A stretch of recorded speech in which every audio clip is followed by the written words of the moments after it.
transcription, it was polymerization of nucleotide. Now, this is polymerization of amino acid with a template made by nucleotide. Means we will read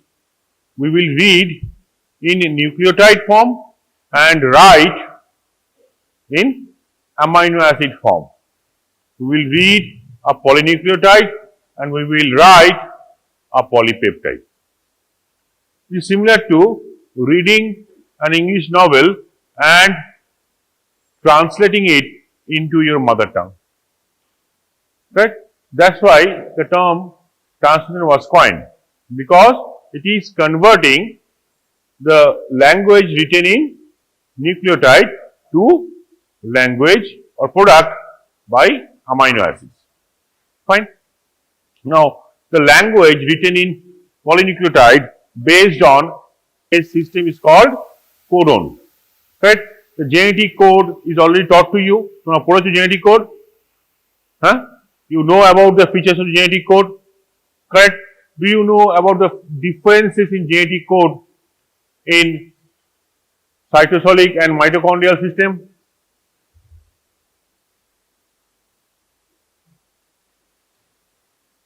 Is there any difference? Bolo? There are differences like in cytosolic. There is only one codon for methionine, whereas in mitochondrial system there are two codons for methionine. Slight differences are there. Okay. There are three stop codons, but whereas there are 4 stop codons in mitochondria.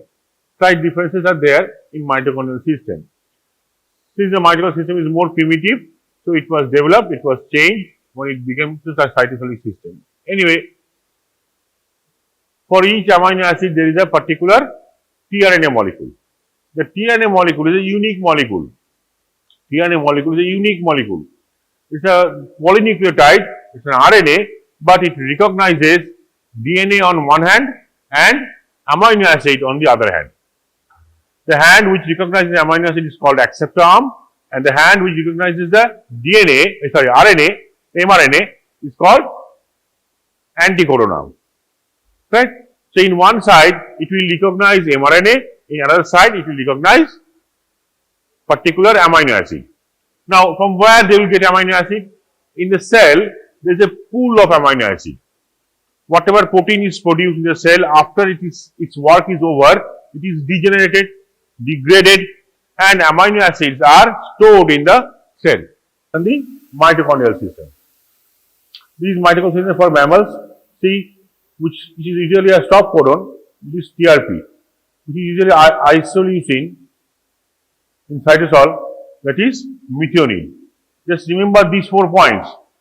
These 4 points to remember, this is important. They will ask, like, what are the features of genetic code? You say 5 features are there. And then they will ask you that in all the systems it is not followed. Although it is called universal, but it is not truly universal. Explain. So there you must mention that in mitochondrial system there are few differences. These are like this. So just remember these 2 columns. See, this arginine becomes stop codon. Correct? Fine. So there are 4 stop codon in mitochondrial system, whereas there are 3 stop codon for cytosolic system. Alright. So you remember this point. You go to next quickly. You have idea about this molecule? This is a structure of tRNA. This is a structure of tRNA. More precisely, if anyone can say, this is a secondary structure of tRNA. It looks like a clover leaf. Secondary structure. What about the tertiary structure? It is L-shaped. L-shaped. Right? So actually it functions in L shape. But for better understanding of the structure, we draw it in secondary form. It does not exist in this form in nature. Anyway, so it has got certain features are there. This is called T-arm, this is called D-arm, and this is called anticodon arm. These three are called anticodon. Whether it is codon or anticodon, it is always read from 5' to 3' direction. Always read from 5' to 3' direction.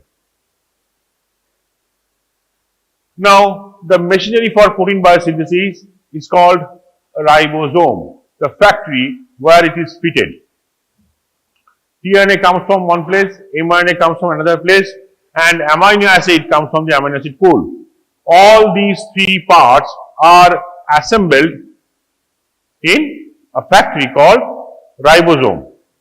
Here, a ribosome has no membrane. It is made up of ribosomal RNA and certain proteins. The composition of different ribosomes you must remember. You must remember. What are those? Prokaryotic and eukaryotic. Prokaryotic is 80S, subunits are 30S and 50S. The 30S contains 20 or more amino acid polypeptide, and this contains more than 30 polypeptide. What are the ribosomal RNA present? You must remember this. You have to remember the weight of the ribosome, 16S and 23S and 5S. What is the difference here? 16 will become 18. The function will remain same. Only the weight will increase in eukaryote. It will become 18S. 23 will become 28S. 5S will remain same. 5.8S will be added an extra for eukaryote. 5.8S. Okay. For eukaryote, larger subunit has got 3 types of ribosomal RNA. For prokaryote, larger subunit has got 2 types of ribosomal RNA. Now, what is the function of 28S rRNA? It is a ribozyme. It is called peptidyl transferase. Means this is the ribosomal RNA which is responsible for peptide bond synthesis. 28S rRNA is a ribozyme, which means it's a RNA with enzymatic activity. কি করে এটা? Peptide bond synthesis. Peptide bond synthesis করে. So, for synthesis of peptide bond, we do not require protein. Means, for laying egg, we do not need hen. Right? For laying egg, we do not need hen. Otherwise, the question will again go round and round. If we are supposed to produce peptide, how can we use peptide to produce peptide? Huh? So, the first peptide was formed by RNA. Correct? Any question here? No. What about mitochondrial system? This will change to 55S. Here it is 70S, this is 80S, and in mitochondrial system it is 55S. Now the translation process.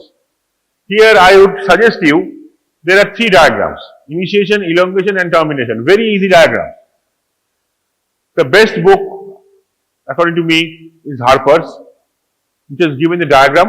Rest all books have copied the same diagram because that was the original diagram presented in the publication by the discoverer to explain the matter. The same diagram has been copied in Harper, and rest all books have copied from there. So just look for Harper, that diagram is present. You can see the diagram. Now in the diagram, it has been explained in eukaryotic model. Okay. Till few years back, there was a tendency of asking prokaryotic model, and in the book they used to give for eukaryotic model, and in the book they used to provide prokaryotic form. Means, am I clear? No.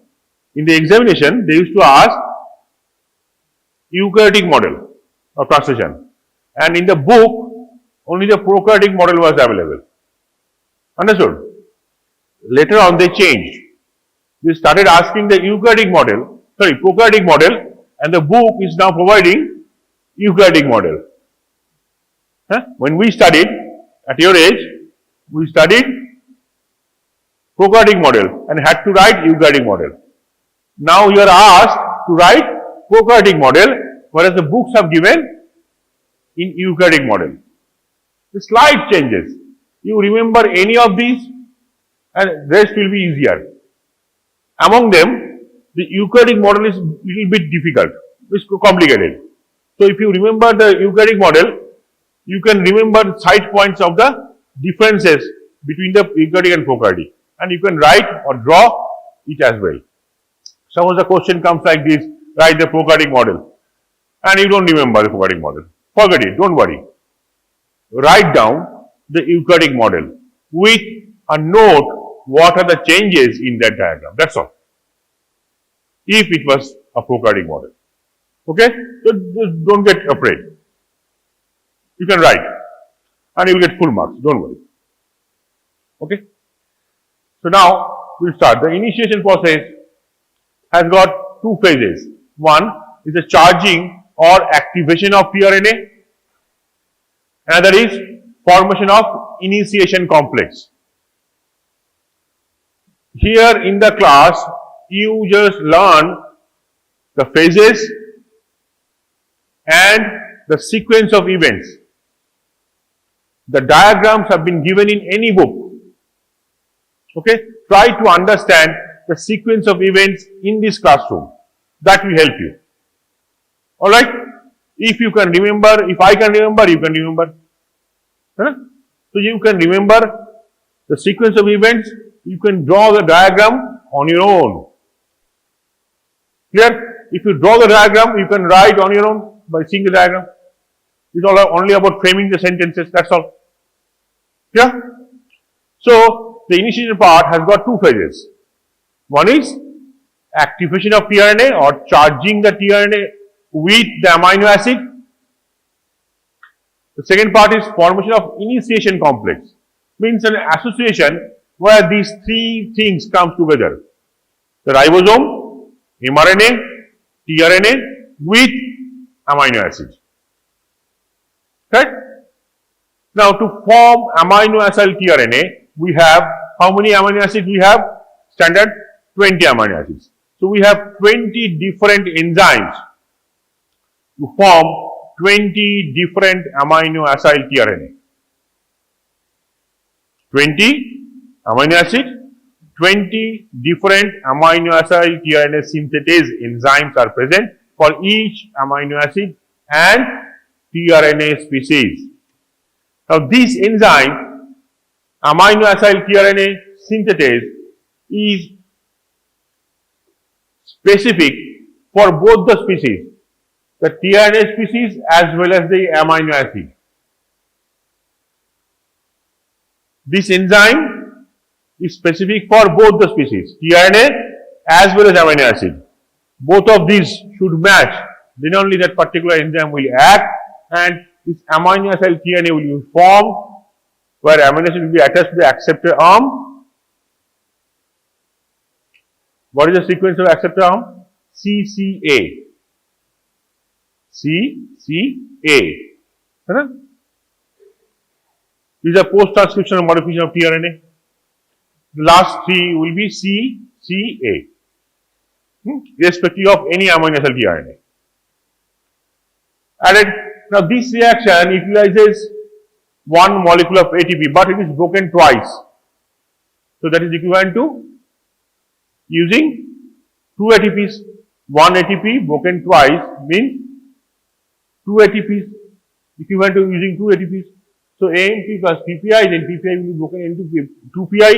The energy will be required to transfer the amino acid onto the 3' end.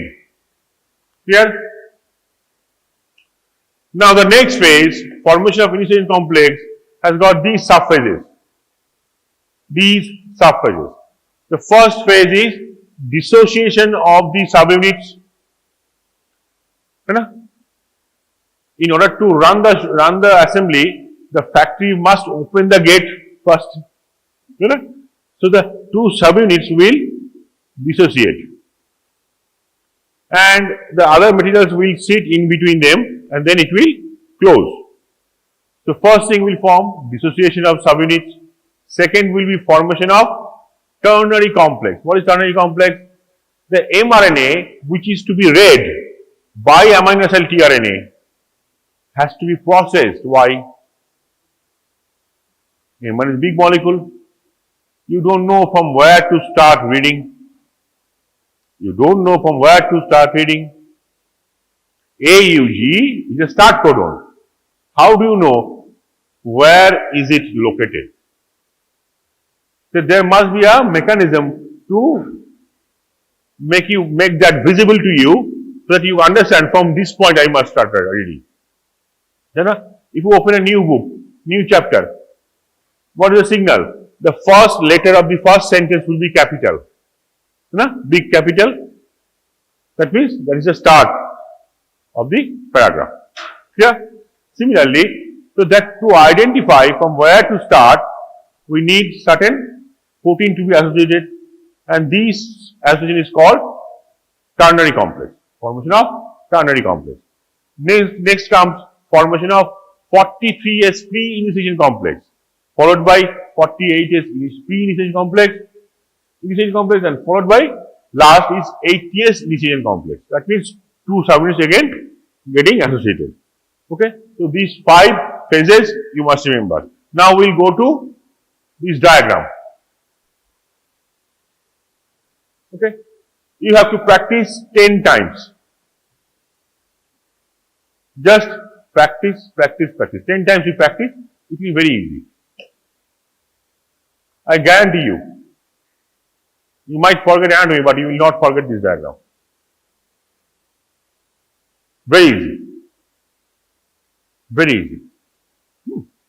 Let me explain the diagram. From where to start and how to proceed. Right? Fine. Now, this is 1, 2 and 3. 3 units. What is the first unit? Dissociation of subunits. Now this is 80S. It is being dissociated in 2 halves.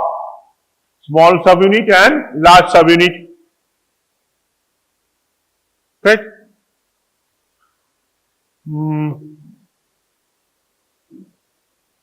Suppose you have a water droplet. You want to divide it.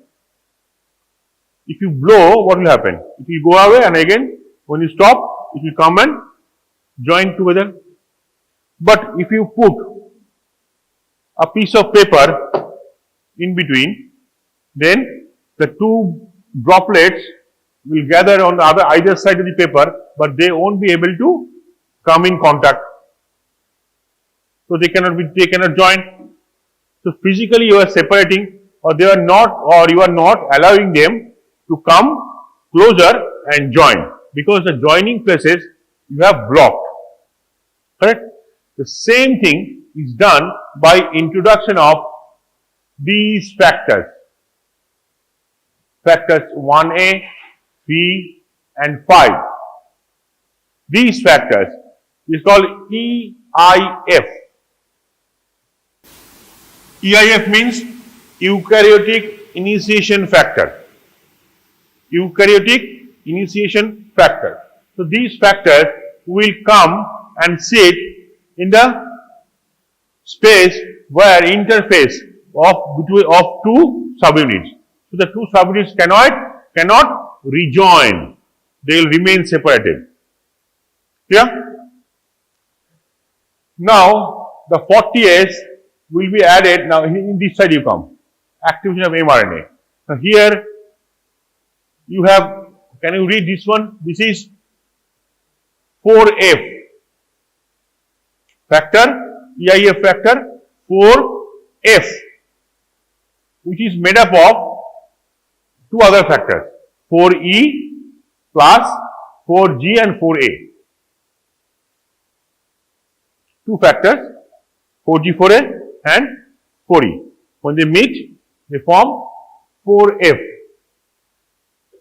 This is the cap region, which is downstream or upstream? Upstream to the start codon. upstream to the start codon. মানে তার আগে cap region. The 4F will bind the cap region and the attachment of 4F will help in binding of 4B. In this process, you require ATP in every step. Now, the 4B and 4F bound, this complex is called ternary complex. Sorry, activated mRNA. Activated mRNA. It is ready, activated mRNA. Now you go to tRNA. The first tRNA, first amino acid to be added is always methionine. AUG codes for methionine, the first will be methionine. So the methionine tRNA will be attached with EIF. The dot is solid. The solid dot represents GTP.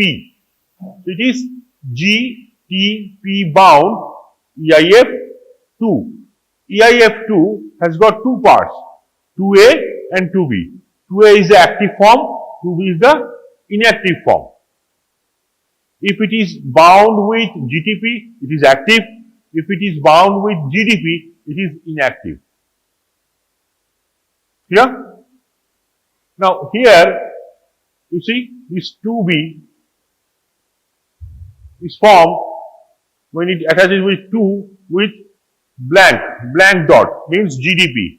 Then one GTP will replace the GDP and it will become 2A, the active form. Then it will go, the active form will be added here. The 2B will go there, out. The inactive form will leave the complex, the active form will go and bind the amino acid tRNA to form an energy-rich compound. To form energy-rich compound. Now this ternary complex will then be placed at the 40S.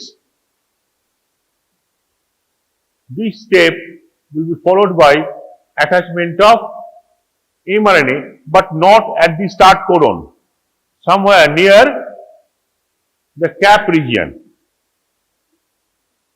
Then the mRNA will be pulled through the ribosome. This pulling action will require ATP, and in this pulling action, the AUG will come and attach with the anticodon to the start codon. Is it clear? The mRNA will be pulled through the ribosome so that the start codon is properly placed on the anticodon of the amino acid tRNA. And this whole process will require ATP. Now, for synthesis of peptide bond, we require 28S rRNA, but that is not present in 40S subunit. So the 80S, 60S subunit must be joined. So next step will be joining the 60S subunit. But how it will join? Because already the place is occupied by 1, 3 and 5. So it will join by dislodging 1, 3 and 5. And in this process, what will be laid off? What will be laid off? The ternary complex formed by EIF2, the 2 with GDP will be out. See, till this, it was holding the GTP. In the next step, what is this 5B? 5B means, I told A means active, B means inactive form. So when the 5B comes, 5A becomes inactive and it detaches from the 40S subunit, giving a signal that it is time to reassociate with the large subunit. And this subunit will attach at the cost of hydrolysis of GTP molecule present in the ternary complex as well as in the 5B. Correct? With this energy expenditure, there will be reassociation of subunit. Now, what is formed is an 80S initiation complex. Now, it is ready to synthesize the first peptide linkage, provided the next site is occupied by another amino acid tRNA. As and when the new amino acid tRNA will be added to the vacant site next to it, it will go on synthesizing one after another peptide bond. Is it clear? So, three parts of this diagram, this one, this one, this one. Now, coming to the difference between eukaryotes and prokaryotes. Tell me, where you, it's a common sense, common knowledge, very easily you can tell me. In which all places you see there must be some changes. Right? Correct. The weight of the ribosome subunit. What is next? Any change here? Yes. What is the change? Transcription and translation occurs simultaneously. Number one, this is the first change. Number two, prokaryotic mRNA does not require any post-transcriptional modification. So, no question of cap, no question of factor 4F. Okay? Then, this one, in prokaryotic system, the first amino acid tRNA is not met tRNA.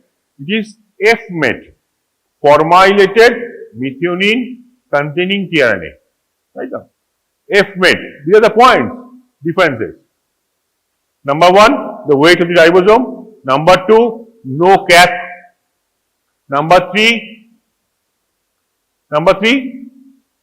actually bolam, F-met. The starting material is not methionine tRNA, it is formilated methionine tRNA. F-met, small f, capital M, small e, small t. F-met.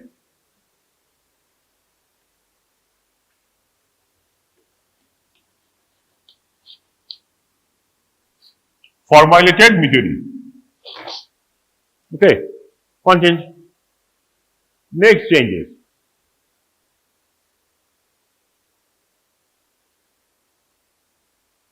All these factors,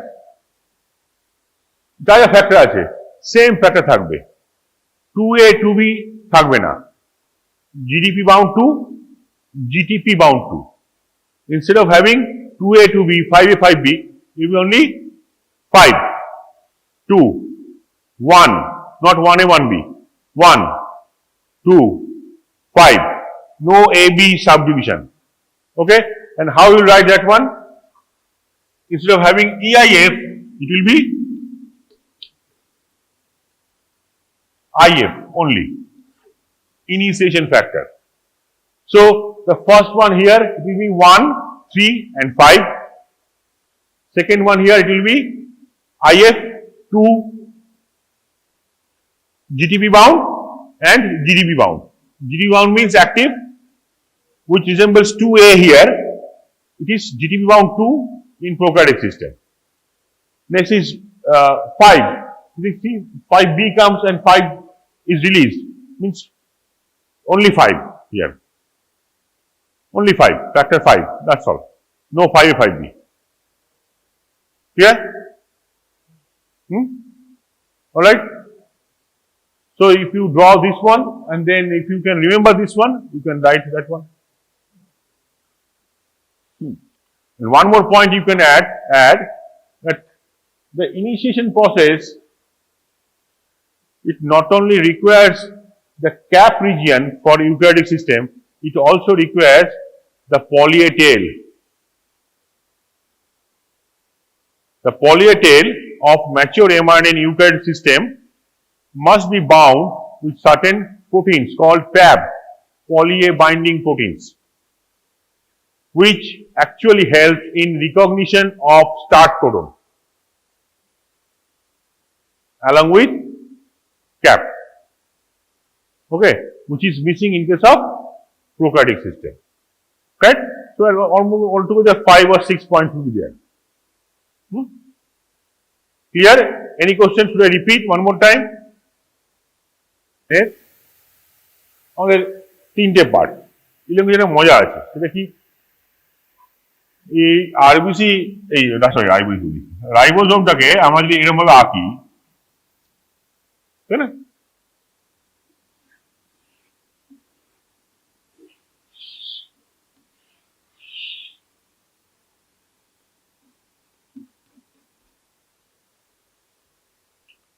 এই রাইবোজোমের মধ্যে একটা imaginary, কাল্পনিক site রাখা হয়।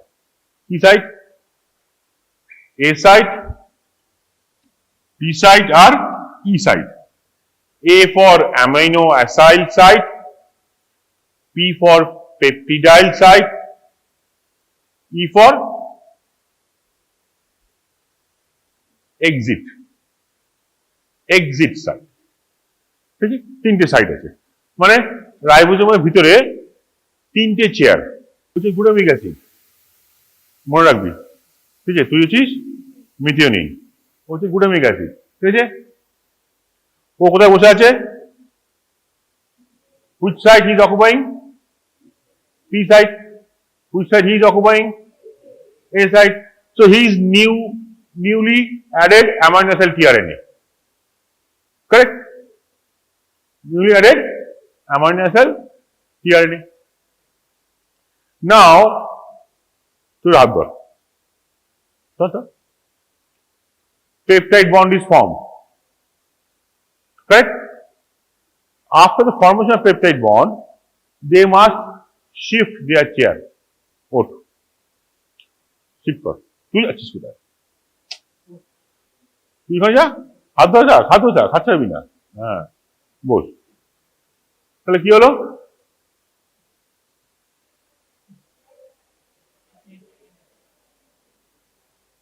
E site occupied by methionine added with glutamic acid. A site is occupied by alanine. ঠিক আছে, হলো? Next কি হবে? নাও লিখব, এবার শিফট কর। হ্যাঁ, ও বেরিয়ে গেল। কেন বেরিয়ে গেল? ওকে টিআরএনএ অ্যামিনো অ্যাসিডটাকে দিল, দিয়ে বেরিয়ে গেল। তো ওখানে কি রয়েছে? মিথিওনিন, গ্লুটামিক অ্যাসিড আর অ্যালানিন, অ্যাসপার্টিক অ্যাসিড, তাই না? বন্ড ফর্ম কর। বন্ড ফর্ম করতে কি লাগবে? What is the enzyme? 28S RRNA, peptidyl transferase. ঠিক আছে, এবার আবার সরবে। কিন্তু এই যে সরবে, এই সরাটা কিভাবে সরে জানিস তো? আমি কি দেখাচ্ছি? রাইবোজোম এক জায়গায় আছে, ওরা সরে যাচ্ছে, তাই না? কিন্তু অ্যাকচুয়ালি তা না। ঘটনাটা ঘটবে এরকম। তিনজন দ্বারা চেয়ারটা ধর, তুই ধর চেয়ারটা, তুই চেয়ার ধর, তুই পিছনে সরবি, তুই ডান দিকে যাবি, আমি বান দিকে যাবো, তুই এখানে চলে আসবি আবার। বুঝছে? চল চেয়ারটা ধর, তুই সামনে থাকা, হাতও থাক, তুই পিছনে যা, তুই ওখানে যা, তুই ওখানে যা। ব্যাপারটা বলতে পারলাম? অ্যাকচুয়ালি আগে যেরকম দেখাচ্ছিলাম, ওরা শিফট করছে, ওরা শিফট করে না। কে শিফট করে? রাইবোজোম শিফট করে। শিফটটা কি? রাইবোজোম। তো অ্যাকচুয়ালি রাইবোজোম শিফট। এই দুটো জিনিস এখানে বোঝার। এক, রাইবোজোম নড়ে, এমআরএনএ নয়। আর দুই, শিফটিংটা কোন প্রসেসে হয়। হলো? যাও চেয়ারটা নামিয়ে যাও, থ্যাংক ইউ বলে চলে যাও। বোঝা গেল? This is elongation in translation. এই যে প্রসেসটা shifting of chair or seat, this is called translocation. কেউ কেউ বলে for translocation, few scientists say for translocation there is an enzyme called translocase.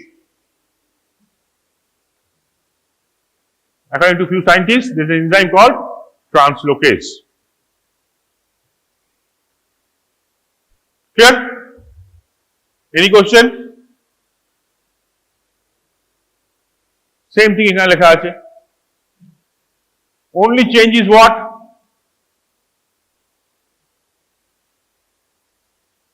The first amino acid which was added, methionine, which was added with EIF 2. EIF 2. Here it is written.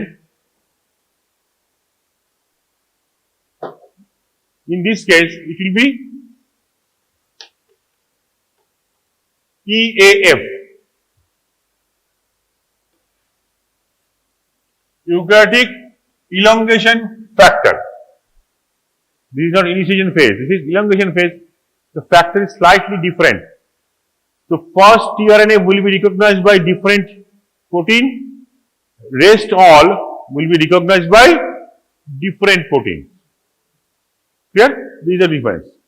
That's why it is of different shape. It was round and this is square, or diamond shaped. So this is EF 2.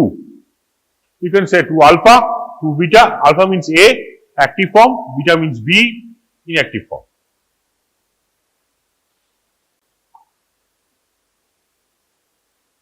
Termination. Now, for every shift, one new amino acid tRNA must occupy A site. Suppose there comes a stop codon, means which has no corresponding amino acid. So what will happen? The tRNA will come, but there is no amino acid. So tRNA cannot come and bind at A site. There is no tRNA for stop codon because there is no amino acid for stop codon. So instead of amino acid tRNA, whenever the stop codon will arrive at the mRNA, a releasing factor or RF will appear.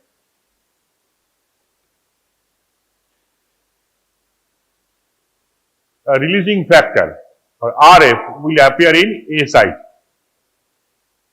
Now this is the formation of peptide bond or peptide transferase is an SN1 reaction. So it will transfer the going polypeptide chain onto the releasing factor. And what do you have in releasing factor? Nothing but water. So it will not be able to hold on to the structure. It will get dissociated as soon as the going polypeptide chain will be transferred onto the releasing factor. যেই going polypeptide চেইনটা releasing ফ্যাক্টরের উপর transfer হবে সেখানে কোনো amino acid নেই, কি হয় জল, তো জলের উপর পড়লে কি হবে, পা পিছলে পড়ে যাবে, আলাদা হয়ে যাবে, সব করে আলাদা হয়ে গেল, যেই পলিপেপটাইড আলাদা হয়ে গেল, টিআরএনএ আলাদা হয়ে গেল, সাবইউনিট আলাদা হয়ে গেল, ফ্যাক্টরি বন্ধ, তাই না? Simple, easy. Any question? তিনটি ডায়াগ্রাম তারপরে দেওয়া আছে, প্র্যাকটিস করবে 10 বার করে, মুখস্থ হয়ে যাবে, কিচ্ছু নেই, ভেরি ইজি, ইজিয়েস্ট। আমি বলছি replication is the most difficult to understand. Next come transcription. Transcription is easiest, ঠিক আছে? এবার এইগুলি মেমোরি গেম, এটা মেমোরিতে মনে রাখতে হবে। as many as possible you have to remember. Anything they can ask, anything. Two systems are there, prokaryotic system and eukaryotic system. এটা কি দেওয়া আছে? কি দেওয়া আছে? এগুলো সব কোন system?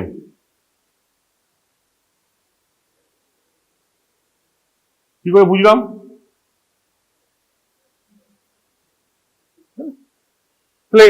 cyclohexamine or cyclohexamide and diphtheria toxin, স্পেলিংটা মিস্টেক আছে। আমরা আসলে আবার আগের এই যে সাইটটা হারিয়ে গেছে, খুঁজে পেলাম না, এই পেন ড্রাইভে ছিল, এখানে ছিল, হারিয়ে গেছে। এটা ডিপথেরিয়া স্পেলিং মিস্টেক আছে, আর সাইক্লোহেক্সামিন না সাইক্লোহেক্সামিড হবে, এমআইডি এমআইডি হবে। আর এখানে ডিপথেরিয়াতে একটা টিএইচ মিসিং আছে, ডিপথেরিয়া টক্সিন। এটা কোথায় কাজ করে? পেপিলার ট্রান্সফারেন্সকে এফেক্ট করে। এই জায়গাটা মনে রাখবে, এডিপি রাইবোসিলেশন, এডিপি রাইবোসিলেশন যতগুলো ইউক্যারিওটিক মডেলে ইউক্যারিওটিক ইনহিবিটর আছে বেশিরভাগ which are related to disease, they affect ADP ribosylation. They affect ADP ribosylation. ADP ribosylation এই কথা মনে রাখবি, কিচ্ছু লিখতে না পারলে খালি ADP ribosylation লিখে আসবি, তুমি কারেক্ট হয়ে যাবে। চারটের মধ্যে তিনটে কারেক্ট হবে, ঠিক আছে? Most of the eukaryotic system, eukaryotic inhibitors are ADP ribosylation inhibitor. ডেপথে যাওয়ার দরকারই নেই, কোনো দরকার নেই, এইটুকু মনে খালি এই টার্মটা মনে রাখবে। Just remember this term, ADP রাইবোসিলেশনকে ইনহিবিট করে, বাস হলো। Both prokaryotic eukaryotic. Puromycin, ricin, এটা কিন্তু একটা পয়জন, রিসিন। আর হাইড্রোমাইসিন বি, ছোট। এই দুটো মনে রাখবে, পিউরোমাইসিন and রিসিন, সারিসিন, এগুলি মনে রাখবে। তাহলে বোথ ইউক্যারিওটিক প্রোক্যারিওটিক দু জায়গায় কাজ করে। পিউরোমাইসিনটা এর মধ্যে খুব মানে খুব সহজ, ওটা প্রিম্যাচিওর চেইন টার্মিনেশন করে আমরা দেখতে অন্য একটা অ্যাসেপ্ট মানে অন্য একটা এর মধ্যে এগুলি অ্যামাইনো গ্লাইকোসাইড বলে এগুলিকে। তো এগুলো দেখতে অন্য একটা অ্যামিনো অ্যাসিড টিআরএনএ মতো দেখতে লাগে, যে ওখানে বসে, কিন্তু টিআরএনএ তো নেই, তাই ট্রান্সফার যখন হয় তখন আর পলিপেপটাইড চেইনটা আর গ্রো করতে পারে না, ওখানেই থেমে যায়, তাই প্রিম্যাচিওর টার্মিনেশন হয়।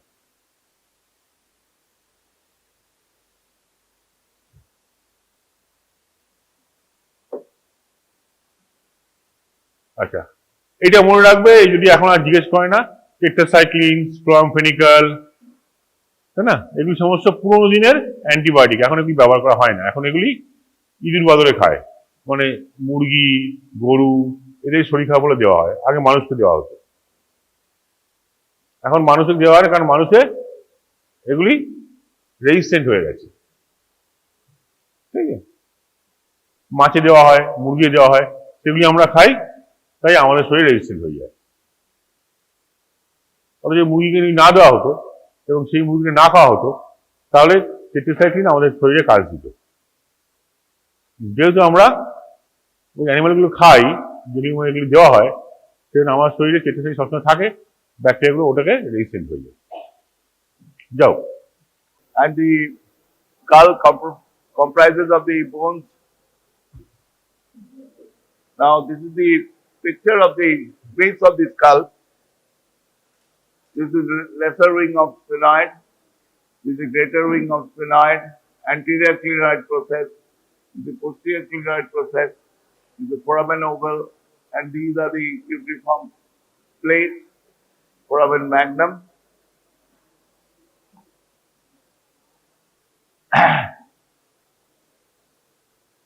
Now you see the sphenoid, the frontal bone, the ethmoid bone, the temporal bone, and parietal bone and occipital bone.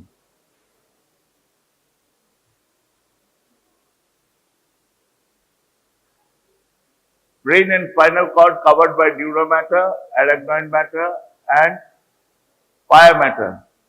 Subdural space filled with capillary fluid, subarachnoid space filled with CSF, subarachnoid space enlarged to form cistern. Dura matter is called patchy meninges, arachnoid and pia matter together is called leptomeninges. This is the basic thing. The brain and the spinal cord is covered by dura matter, arachnoid matter, and pia matter, and subdural space filled up with capillary fluids, and subarachnoid space filled with CSF. Now, you see the difference. The subdural space filled with capillary fluids, but subarachnoid space is filled with CSF. Subarachnoid space enlarged to form cistern. Dura matter is called patchy meninges. Arachnoid and pia matter together is called leptomeninges.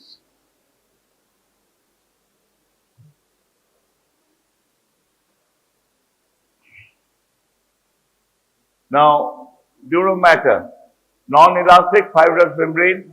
Cranial dura has endosteal and meningeal layers, and spinal dura mater has only meningeal layers. The meningeal layer of cranial dura mater has inward processes, and dural venous sinuses are present only in cranial dura mater. And epidural space is not present in cranial cavity. Now, this is the important because epidural space is not present in the cranial cavity. It can be MCQ question also. And these things that the description of the dura mater is non-elastic fibrous membrane. Cranial dura has endosteal and meningeal layer, and spinal dura mater has only meningeal layer.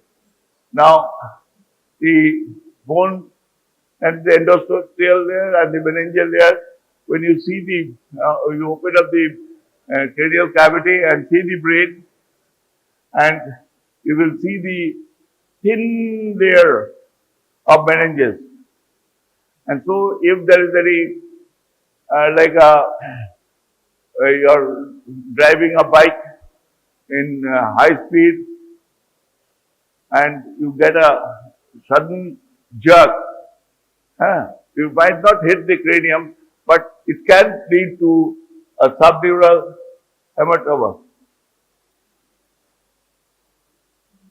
Now, cranial dura mater under outer endosteal layer is attached to the margins of the foramen magnum and continuous with the periosteal lining of the orbital cavity. The outer endosteal layer attached to margins of the foramen magnum and continuous with the periosteal lining of the orbital cavity. The inner meningeal layer forms processes which is continuous with the spinal dura mater at the foramen magnum. At sella turcica, all three meningeal layers blend intimately with fibrous capsule of the pituitary.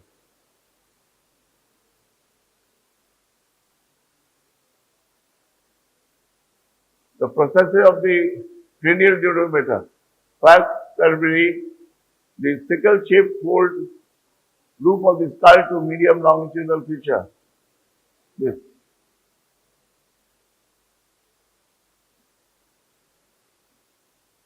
Now, anterior end is fixed to crista galli and posterior end blends with the tentorium cerebelli.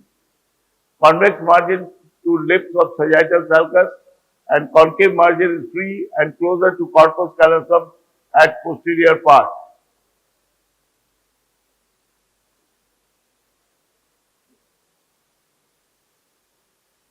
Now, the straight sinus is lost between the line of fusion of the falx cerebelli and tentorium cerebelli, terminates in the left transverse sinus, and superior sagittal sinus is superior sagittal sulcus terminating in the right transverse sinus, and inferior sagittal sinus along inferior margin. These are the falx and tentorium cerebelli, and these are the dural sinuses in blue. Dural sinuses in blue. And you see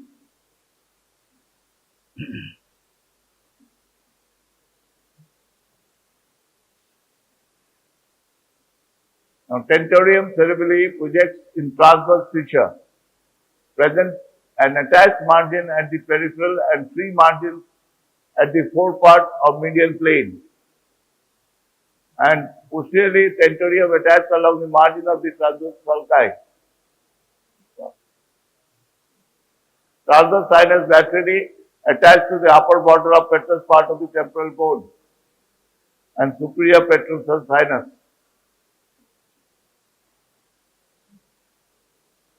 The anterior end of attached margin fixed to the posterior clinoid process. This is the part.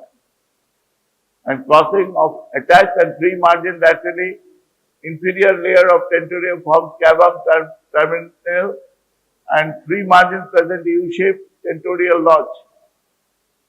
This part. Anterior end of notch is attached to the anterior clinoid process. The oculomotor trigone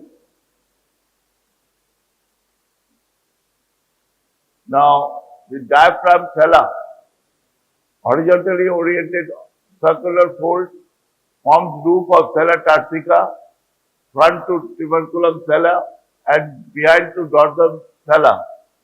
Upper layer is continuous bilaterally with the roof of the cavernous sinus. Pulse cerebelli, sickle-shaped process extending from lateral internal occipital crest to posterior cerebral notch. The process has occipital sinus. Now, these can come as an MCQ or it's just a 2 marks question. Write a short note. Now, the spinal dura mater. The spinal dura mater, only meningeal layers, cranially, margins of the foramen magnum blend with posterior surface of C2 and C3. Caudally through phylum terminally till posterior surface of first coccygeal vertebra. Provides tubular sheath along spinal roots. Ligamentum denticulatum attached to the inner aspect of the dura mater. Now, the spinal dura, so in spinal anesthesia or we want to any head injury or any pathological condition in meningitis, encephalitis, you have to do a spinal tap or CSF fluid examination. So,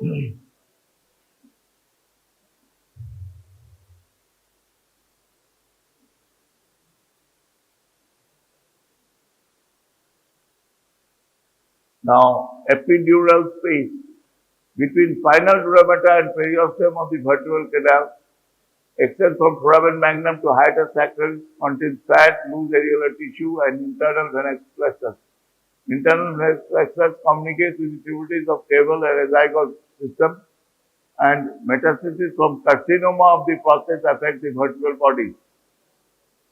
You had I think, MCQ question this term, last term, and enlarged prostate and prostatic carcinoma being affected, the metastasis of the vertebral bodies from the carcinoma prostate. Now, segmental and regional anesthesia by introducing anesthetic fluid in epidural space. Now, this is thing that I told you a spinal tap for to examine the CSF,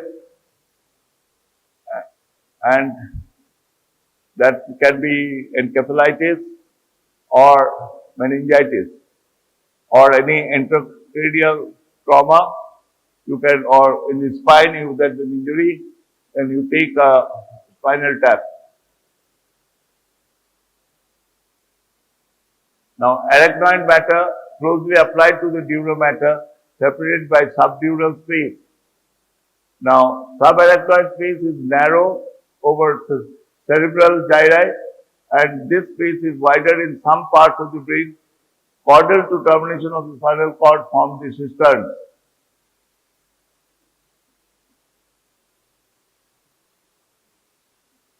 Now, the cranial arachnoid, subarachnoid cistern, filled with CSF and traversed by cerebral blood vessels. Cisterns are lined by pyometer and arachnoid skips from promontory to promontory. Now, this is the corpus callosum, septum pellucidum. You will be peduncle here, optic chiasma, and cistern the interpeduncular pons.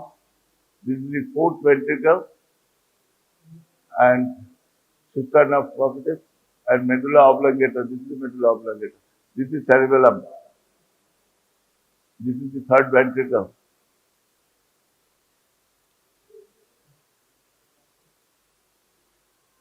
Now, three cisterns ventral to brainstem and hypothalamus. The three cisterns ventral to brainstem. This is the brainstem. Pontine cistern interpedunculaar cistern and chiasmatic cistern. Two cistern dorsal to brain stem, cerebellomedullary and superior cistern. Cisterns of lateral fossa, cistern of lamina terminalis and supracallosal cistern. Now the three cisterns central to brainstem and hypothalamus, the pontine cistern, interpedunculaar cistern, chiasmatic cistern, two cisterns dorsal to brainstem, cerebellomedullary and superior cistern, cisterns of the lateral fossa and cistern of lamina terminalis, supracallosal cistern.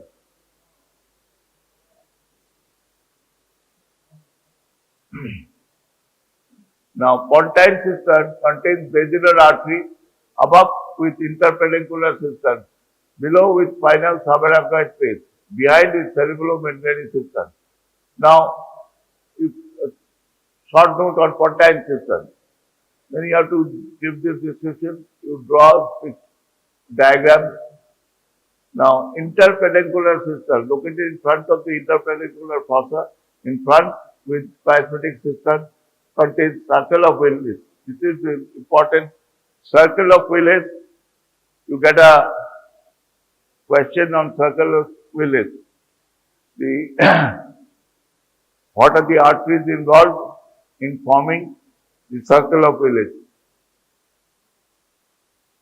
Now, chiasmatic cistern related to optic disc, pre and post chiasmatic cistern contains anterior cerebellar artery, cisterna magna, undersurface of the cerebellum and lower part of the medulla, continuous with subarachnoid space and pontine cistern. Receives CSF from ventricular system. So, if there is increase in pressure of the CSF and then these parts will be affected in the brain. Now, cisterna ambiens between splenium and cerebellum, great cerebral vertebra. Cistern of lateral fossa across lateral sulcus contains middle cerebral artery. Now, arachnoid granulation. This can be a short note and it's important. Now, arachnoid granulation, fleshy macroscopic elevation, aggregation of arachnoid villi, diverticulum of subarachnoid space, granulation enlarged with age and erode bone forming granular pits, form tubular sheaths around cranial nerves. These are the arachnoid granulations. And this is the arachnoid villi and subdural space, arachnoid matter, subarachnoid space, and arachnoid projects into venous sinuses, sites for CSF diffuse into bloodstream. Site for CSF diffuse into bloodstream. This is important. The arachnoid granulation, the arachnoid matter, this is the subarachnoid space.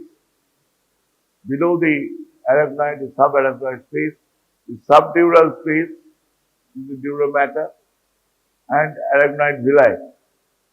So please note this arachnoid granulation. Now, the spinal arachnoid extends up to lower border of second vertebra, second sacral vertebra. Spinal nerve receives investment from arachnoid. Spinal cistern lies distal to caudal end of spinal cord, intervenes between L1 and S2. Cistern contains CSF, rootlets of cauda equina, phylum terminale, CSF aspiration between L3 and L4 spine. Now, aspiration of CSF fluid from the spinal arachnoid is the level of L3 and L4 spine. When you are doing a spinal anesthesia and also for spinal aspiration of CSF fluid. This is the, and L2, L3, 4 is the lumbar distance. The subarachnoid space extends to the lower border of S2. This part. Lower limit of the subarachnoid space. This level. Sacral 2. Now, pi matter and CSF.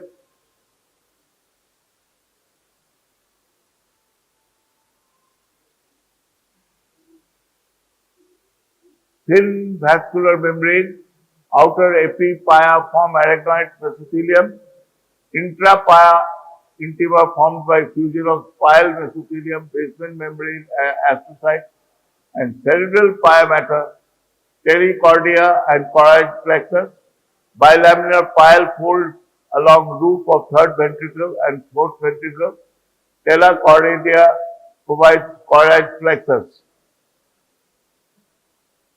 Telecardia of third ventricle, triangular pile folds, corpus callosum and thorax above, this is corpus callosum, and thalamus and third ventricle below, and apex towards the fourth foramen of Monro, and base between splenium and tectum. It contains CSF, choroid plexus, pair of internal cerebral veins, and commencement of great cerebral vein.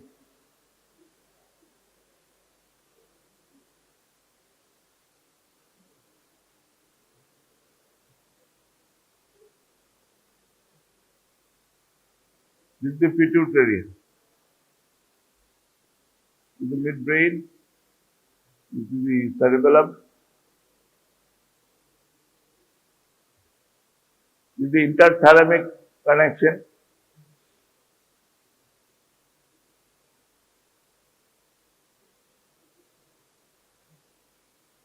Now, two sides of triangular fold projects into lateral ventricle and choroid plexus. This choroid plexus wind round thalamus to reach inferior horn of lateral ventricle. An upper limb of choroid fissure between cortex and the thalamus. Lower limb between stria terminalis and fimbria, and choroid plexus of lateral ventricles extend as plexus of third ventricle.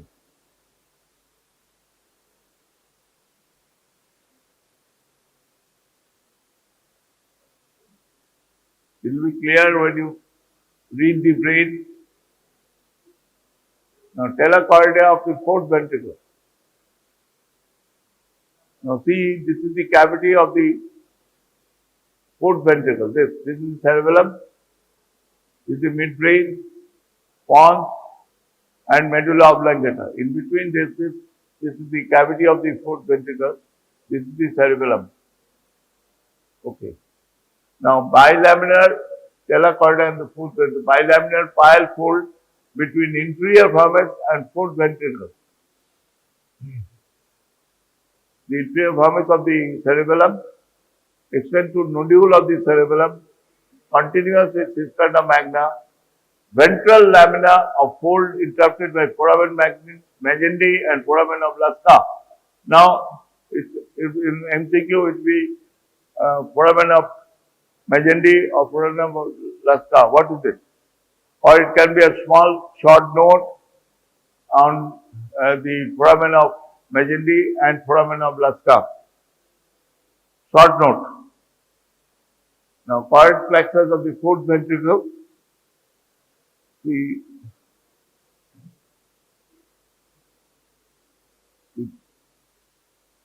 is cerebellum. Medulla, pons, and the choroid plexus here. Now, two vascular fringes of pivota in the form of inverted T projects into ependymal roof of the fourth ventricle. Vertical limbs form pair of longitudinal fringes.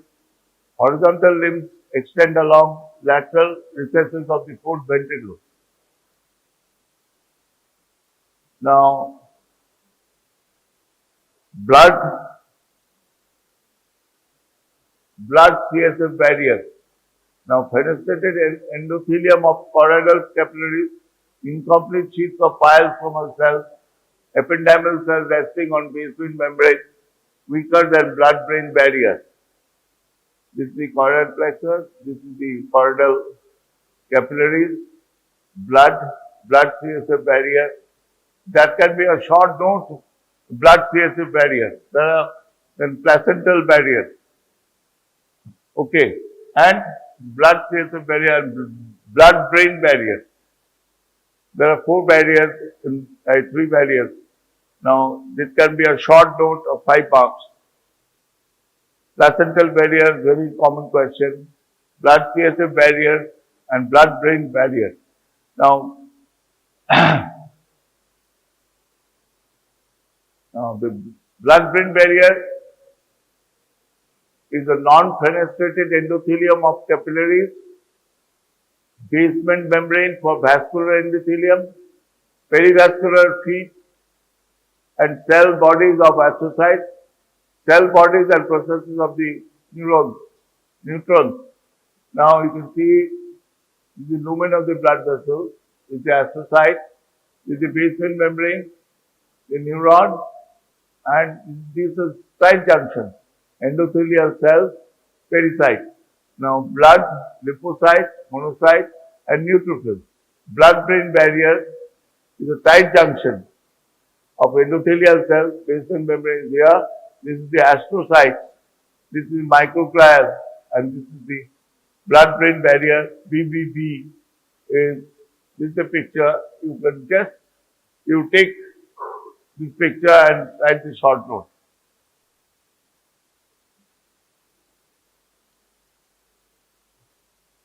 Now, final parameter. The phylum terminal non-nervous filamentous. This above to conus medullaris opposite L1 vertebra. Caudally pierces dura and arachnoid opposite S2 and blends with the periosteum of the first coccygeal vertebra. Proximal 15 centimeters within dural sheath and rests outside. Upper 5 or 6 centimeters has central canal of spinal cord, the terminal ventricle. This is spinal cord.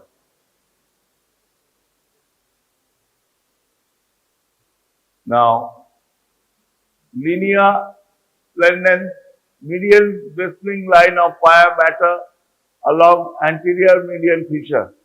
When you see the spinal cord, it will be demonstrated, and it will be the median bristling line of pia mater along the anterior median fissure. So the anterior median fissure you will locate and see, and then you can see the median bristling line of pia mater along anterior median fissure, the ligamentum denticulatum, pile sheath between ventral and dorsal roots, 21 triangular teeth-like processes, denticulatum, teeth-like processes on the spinal cord, and first tooth foramen magnum, last tooth T12 and L1 below. Now the pile sheath between ventral and dorsal roots, 21 triangular teeth-like processes. The ligamentum denticulatum can be a short note also. First tooth foramen magnum, last tooth T12 and L2, L1 vertebra below. Selective tracheotomy operation. Subarachnoid septum, mid-sagittal sheath from arachnoid along posterior median sulcus. Posterior median sulcus. Now, cerebrospinal fluid. Clear, colorless, odorless liquid fills ventricular system and subarachnoid space. CSF possesses higher sodium chloride and magnesium ions than plasma. CF is formed from choroid plexus, ventricle, division from brain and pile vessels. Now, the content of the cerebral fluid, it is a clear, colorless, odorless liquid. Fills ventricular system and subarachnoid space. CSF possesses higher sodium and chloride and magnesium ions than plasma. CSF is formed from choroid plexus. It's formed from the choroid plexus. Where is CSF formed from?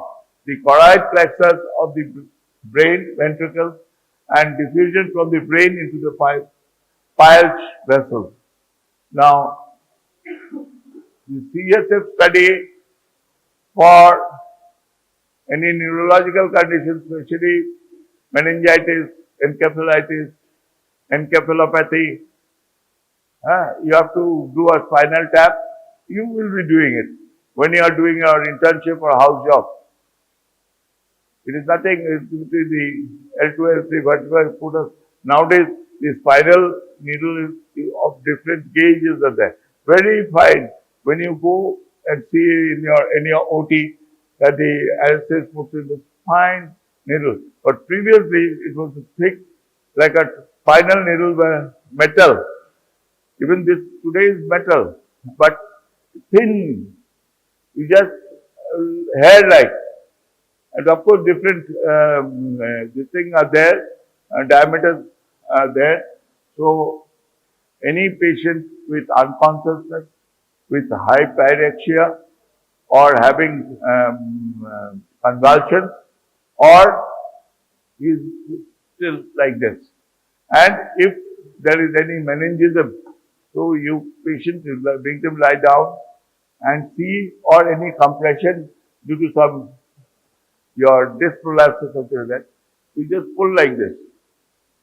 First, the patient will recline like this, then you slowly hip joints up,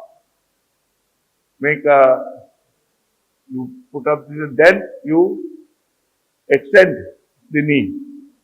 Then there will be a pain, and the patient is unconscious, and patient will give you expressions that pain is there. So you have to go for a CSF study. It's biochemical, mainly biochemical microscopical study. Now, circulation of CSF. Now, CSF might be broken up into small questions, or it can be a full question of 10 marks. Now, see the circulation of CSF, choroid plexus of lateral ventricle, it goes through the foramen Monro, then third ventricle, then into the aqueduct of Sylvius, and fourth ventricle, foramen of Lasca and Magendie, and cerebellomedullary system. Now, these are the places it goes, and this is the cerebellum and the medullary system here. Now, what is the CSF process? Now, CSF circles in two directions. Caudally along spinal subarachnoid space, rostrally through tentorial notch. Along inferior and superlateral surface of the cerebellum, reaches arachnoid villi for absorption. High pressure capillaries to lowest pressure venous sinuses. Now, Wilson said test lumbar puncture between L3 and L4 spine at drop and second. In normal condition, compression of during the lumbar puncture increases CSF pressure. Herniation of medulla and cerebral tonsils through foramen of magnum may result in cardiorespiratory compromise. Intense headache after lumbar puncture. Now, this is a very, very common thing that patient complain after surgery. That is a severe headache. Now, actually, patient has to be hydrated, very well hydrated. Like in a procedure, after immediately lumbar anesthesia, spinal anesthesia, what happens? The anesthetist flush the fluid. It can be Ringer's lactate. And second, DNS and dextrose. In the OT, for a procedure of half an hour to 1 hour, at least 1.5 liters to 2 liters of fluid is flushed, and then slowly the patient is given sent to the ward then the thing is regulated, and final anesthesia requires more IV fluid, but regulated and measured, and seeing the urinary output in the urobag, and you will be noticing that next day, even 2 days or 3 days, according to the requirement, if the patient is complaining of a severe headache, then don't compromise. Don't compromise with the cost of one IV bottle. IV bottle costs 20 rupees or 30 rupees. So, and also in your rounds, jalka, pani pio, like a job korbe. হ্যাঁ এই পেছন ইয়ে হচ্ছে তো euro ব্যাগটা দেখে নেবে this thing is there because that's the matha. Now what we give, even after all this, there's a complaint of headache. You tell to drink plenty of water, at least 4 liters. And this summer heat, Shah Rukh Khan yesterday fell ill due to dehydration in Hyderabad. And he was hospitalized, again released. Actually, another thing I tell you, that in winter, our fluid intake or the patients undergoing surgery, fluid intake is minimized. And in the winter, there will be more dehydration. এটাকে overlook করবে না। আর তোমার raw coffee without milk, black coffee, I would say, raw coffee anyway, black coffee, to drink at least 4 cups in 24 hours, analgesic, those paracetamol or analgin, these type of drugs are prescribed for now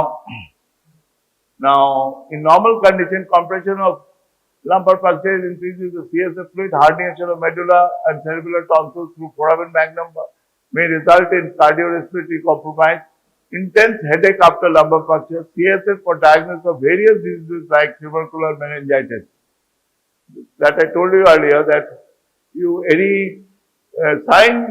signs of meningism, any sign, I told you the other day when I was teaching sphenoid, that you have to learn, at least the medical ward, have a small ophthalmoscope and see the retina, see the disc, and if there is, when you read medicine, you see under ophthalmoscope the way the arteries, arterial changes, and there will be cupping of the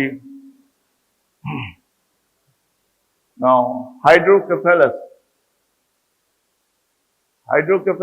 external hydrocephalus, excess fluid in the subarachnoid space, senile atrophy of the brain, internal hydrocephalus, usually congenital, dilatation of ventricles due to obstruction. I think one batch I showed you the congenital malformation slide where I showed you internal hydrocephalus, usually congenital, and communicating hydrocephalus, flow of CSF obstruction in the interval between tentorial notch and midbrain, pneumoencephalography, ventriculography, and myelography. Now, these are the radiological. Now, everyone is scared about the brain and the nervous system. Don't be scared. I think this guy resembles Hrithik Roshan to some extent.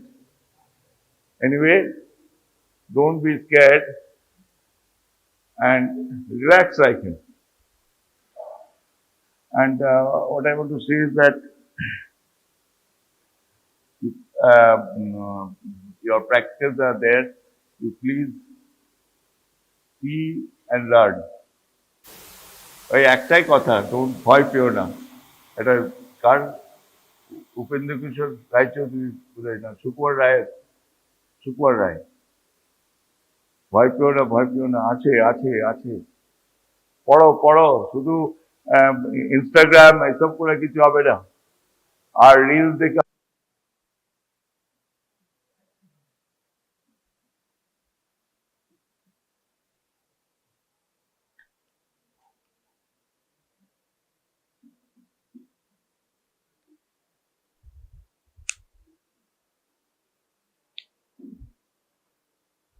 Which cranial nerves are sensory? No motor route. Cranial nerve number 1, 2, and 8. Olfactory, optic, and vestibulocochlear. Out of them, so what senses are carried by these nerves? Which cranial nerves are mixed? Cranial nerve number 5. Okay, so we proceed to the next cranial nerve number 8, which is vestibulocochlear nerve. So this is one of the sensory cranial nerves. So which cranial nerves are sensory? 1, 2, and 8. 3, 4, 6, 11 and 12 are motor, 5, 7, 9 and 10 are mixed. So all sensory, whatever sensory functions cranial nerves are responsible for should be done by 7. 1, 2 and 8 which are purely sensory, or either 5, 7, 9 and 10 which are mixed cranial nerves. So they will have sensory functions. Some sensory functions. So whatever sensory functions are served by cranial nerve are among 1, 2, 8, 5, 7, 9 and 10. Okay, so cranial nerve 8, as from the name comes, vestibulocochlear nerve. In the school days, we named this as the auditory nerve. That means which helps in hearing. Audition is the another term for hearing. But here we will call it the vestibulocochlear nerve, because except hearing, it also is associated with the sense of balance, maintaining balance. But it is not a motor nerve. Remember, it is not maintaining balance, has nothing to do with motor system. It is a perception. Proprioception is required. So it is a sensory nerve. Vestibulocochlear nerve has two parts: vestibular nerve and cochlear nerve. Vestibular nerve is associated with balance and cochlear nerve with hearing. So for testing the vestibular part of the vestibulocochlear nerve, usually 1 or 2 tests are done. One of them you already must be familiar with, that is the Romberg's test. Romberg's test we learned when we did the motor system, examination of the motor system. Romberg's test is the person will stand with his feet close together. Subject is asked to stand with the feet close together, and we should stand by the side of the subject to support, for support. If he finds in some difficulty in standing, so first with the eyes open and then with the eyes closed. Interpretation is with the eyes open, the subject is tending to fall down. Then interpretation is there is some issue at the which level? At the cerebellar level. At the cerebellar level, it is cerebellar ataxia, because that is Romberg's test is also a test for coordination of movements. That coordination of movements require proprioception to be intact, cerebellum to be intact, and obviously the motor tracts to be intact. Although vestibular nerve tests only the sensory part of it, not the motor part. Test for vestibular nerve is test for balance, sensory part of it. Romberg's test we interpretation is as cerebellar ataxia or sensory ataxia if the person tends to fall after the eyes are closed. Sensory cue is gone, proprioception is defective, so this is sensory ataxia. So the person cerebellum is working but sensory cue is gone, proprioception is defective already. So that proprioception is defective is detected only when the sensory cue, the another sensory cue which was helping him, the or her in standing upright, has gone. That means although proprioception is defective, the subject was able to see, and so cerebellum is intact. But if so, after the eyes are closed, the subject tends to fall down. But in cerebellar ataxia, cerebellum, whether proprioception is intact or not, proprioception is intact. all sensory cues are intact. Cerebellum itself is not being able to function, so cerebellar ataxia. Okay. Even with the eyes open, the subject fails to fall down. So Romberg's test is also a test for this vestibular apparatus, which is associated with maintenance of balance. Another part is the cochlear part of the nerve, which is associated with hearing. So how to test for hearing tests? How to test for what are the tests for hearing and all? Before learning that, what are the tests? How to do them? We should have some concept. Theory classes are still not done. Some concept, some related terms and concepts about hearing. Very basic things. Discussions on the structure, anatomy will be there in the anatomy classes as well as the physiology classes, theory classes. But some basic things before learning about the tests. What are the tests for hearing?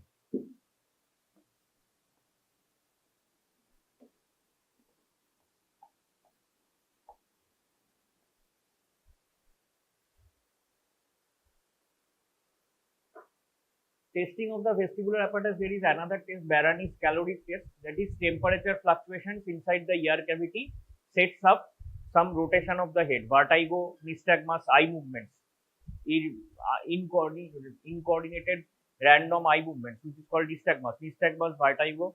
That is also a test for this vestibular part of the cochlear nerve. That is called the Baranese caloric test.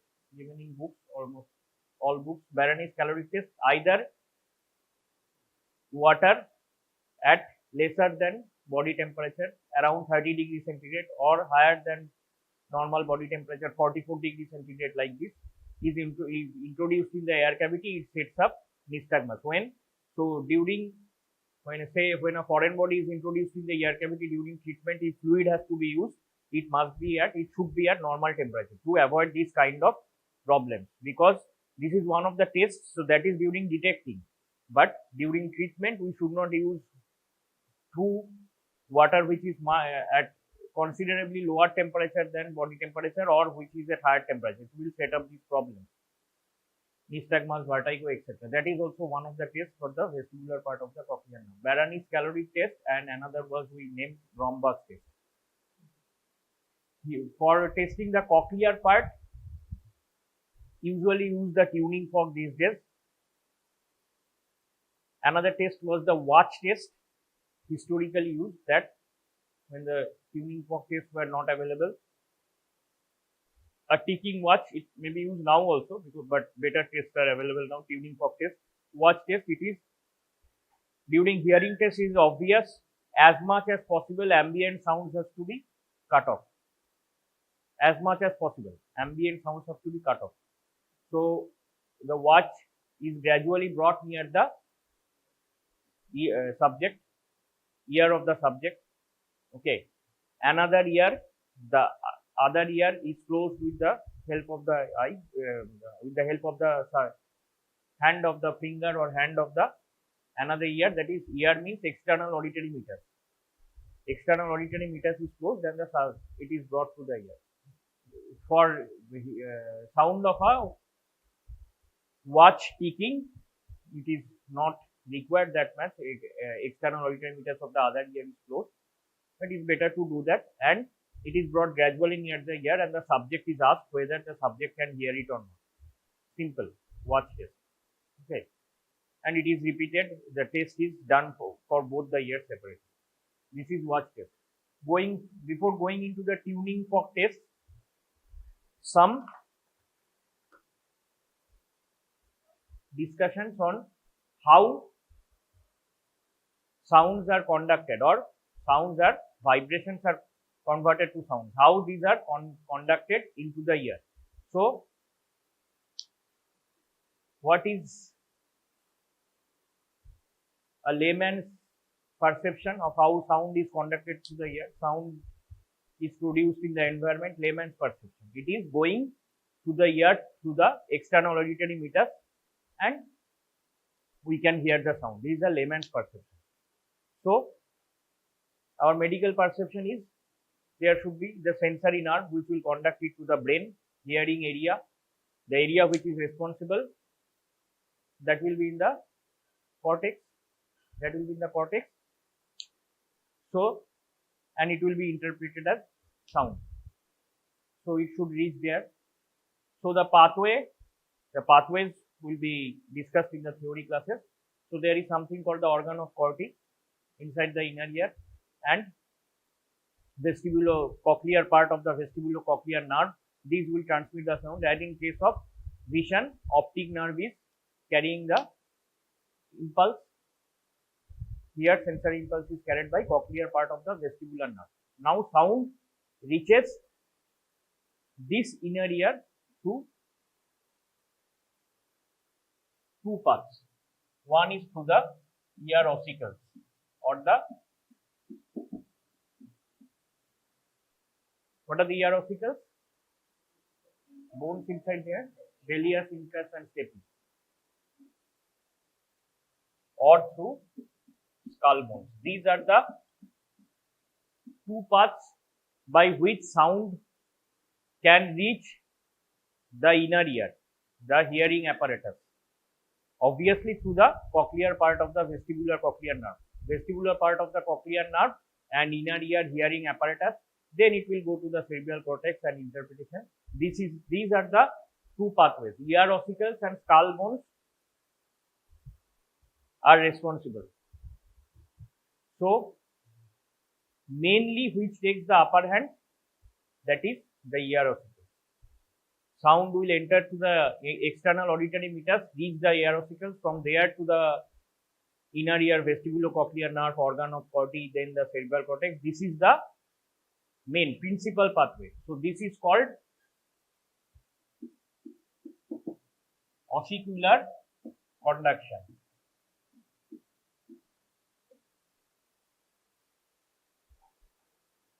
Now sound may also reach through the skull bones. Any vibrations which are caused by the skull bones, any vibration will be transmitted as sound into the inner ear through the cochlear part of the vestibular nerve. That is called bone conduction. But which is primary? This one is primary. Ossicular conduction. It is this ossicular conduction which is commonly, it is not a very appropriate term, it is also called air conduction. Like external auditory meatus, at least in initial part air is present. Actually through air, if the ear ossicles are not present, if only air is present, ear ossicles are not working, hearing will be impaired. Actually, it is not traveling through the air to the inner ear. It is the ossicles which are playing a very important role. But it is commonly called air conduction. Commonly, this is called air conduction. Abbreviated as AC. Bone conduction is abbreviated as BC. But it is actually ossicular conduction. Ossicular conduction and bone conduction. Ossicular conduction, in common usage, it is called air conduction. Commonly we say air conduction, but it is actually ossicular conduction through the bones of the ear. So principal route is, that is, if everything is okay, in a normal healthy ear, air conduction takes the upper hand, and it is for a greater time than bony conduction. That means vibrations through the bones will dampen faster than the vibrations are reaching through the ear ossicles. Vibrations through the bones reaching the inner ear will die down faster than vibrations reaching through the ossicles, which is called air conduction. So that is written as AC greater than BC. So whenever in exams mistakes, when we are asked to interpret what is AC greater than BC, so some people tell there are answers that air conduction, sound is louder intensity than bone conduction. It is not about intensity, etc. It is about AC greater than BC means usually the time for which the sound is heard through the ossicular pathway is greater than the time for which the sound is heard through the bones, or vibrations are reaching the inner ear through the bones. So if it is possible to test, we will see sound is heard for a larger time through through ossicular pathway, which we commonly call air conduction. If ear ossicles are not working properly, they are defective, hearing will be impaired. Impaired hearing if ear ossicles are defective. Okay. If ear ossicles are defective, hearing will be impaired. Okay. That time, ossicles are defective. Minus means defective. Ossicles are not working properly, or then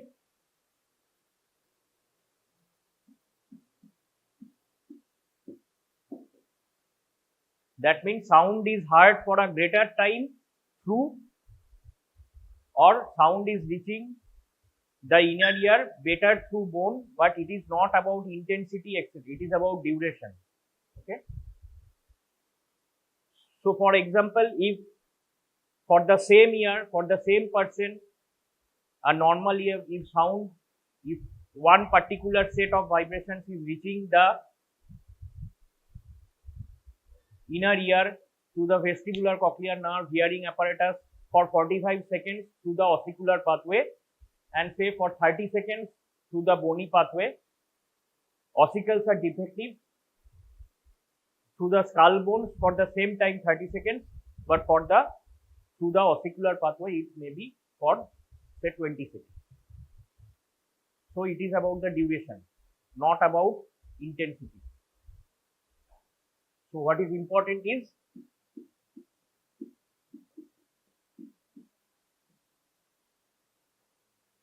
duration. And as the ossicular pathway is not working properly, bony conduction is taking an upper hand. Okay. So that is written as BC greater than AC. AC is greater than BC, air conduction greater than bony conduction. In the strict sense of the term, air conduction, we should not call it air conduction, because if ossicles are defective, only through air is present. Suppose ossicles are not present in the air. If you think of such a situation, hearing will be impaired. Okay. No ear ossicles, only sound is reaching the inner ear by means of air. Hearing will be impaired. External auditory meatus is there, but ossicles are not there.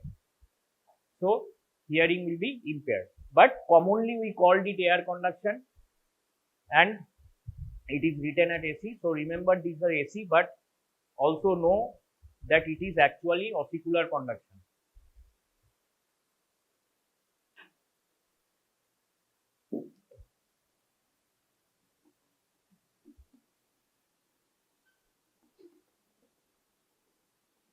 Now think of impaired hearing. Impaired hearing means hearing loss. Hearing loss and deafness are the same thing. Okay. Hearing loss is also called deafness. But try to use, my opinion is try to use the term hearing loss more rather than deafness, because there is a common perception. Again, in layman's perception, the deafness means the ear cannot hear anything. This is a common perception. That is actually not. Deafness and hearing loss is same thing. Hearing loss means some amount of loss. Hearing is impaired. Total loss is rare, and total loss maybe there may be total hearing loss, that is total deafness. But when you use usually when you use the term deafness, our perception is the ear cannot hear anything. Not that. Deafness, hearing loss may be partial or total. In most cases it is partial. So my suggestion is, during discussions, okay, during whether we write in the exam or discuss, you try to use the term hearing loss. You may use the term deafness, it is absolutely correct. But remember that deafness may be partial. Deafness does not mean the ear cannot hear anything. The ear cannot hear anything. The word is, or the expression is total hearing loss or total deafness. But as commonly we make this perception is there, the deafness means ear cannot hear anything, but is total deafness is total hearing loss is called as deafness. That is not true. Deafness and hearing loss maybe is the same thing, partial or total. Okay, but deafness, common perception is, do you get this, that the ear cannot hear anything? So better use the term hearing loss. Okay, so it will be hearing loss means there is, it may be total, it may be partial. Impaired hearing.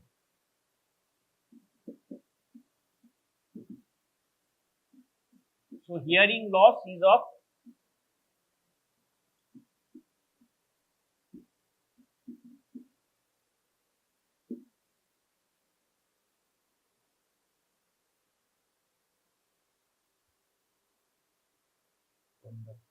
sorry.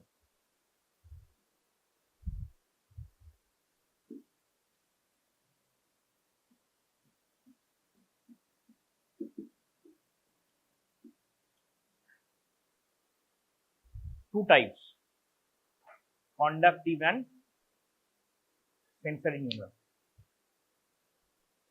Till now the discussion which has been done, what do you think conductive hearing loss is?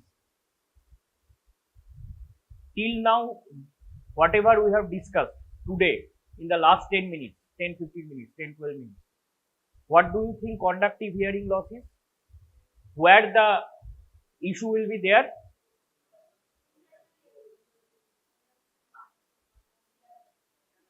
Is it so? Internal ear. Then what is sensory neural hearing loss?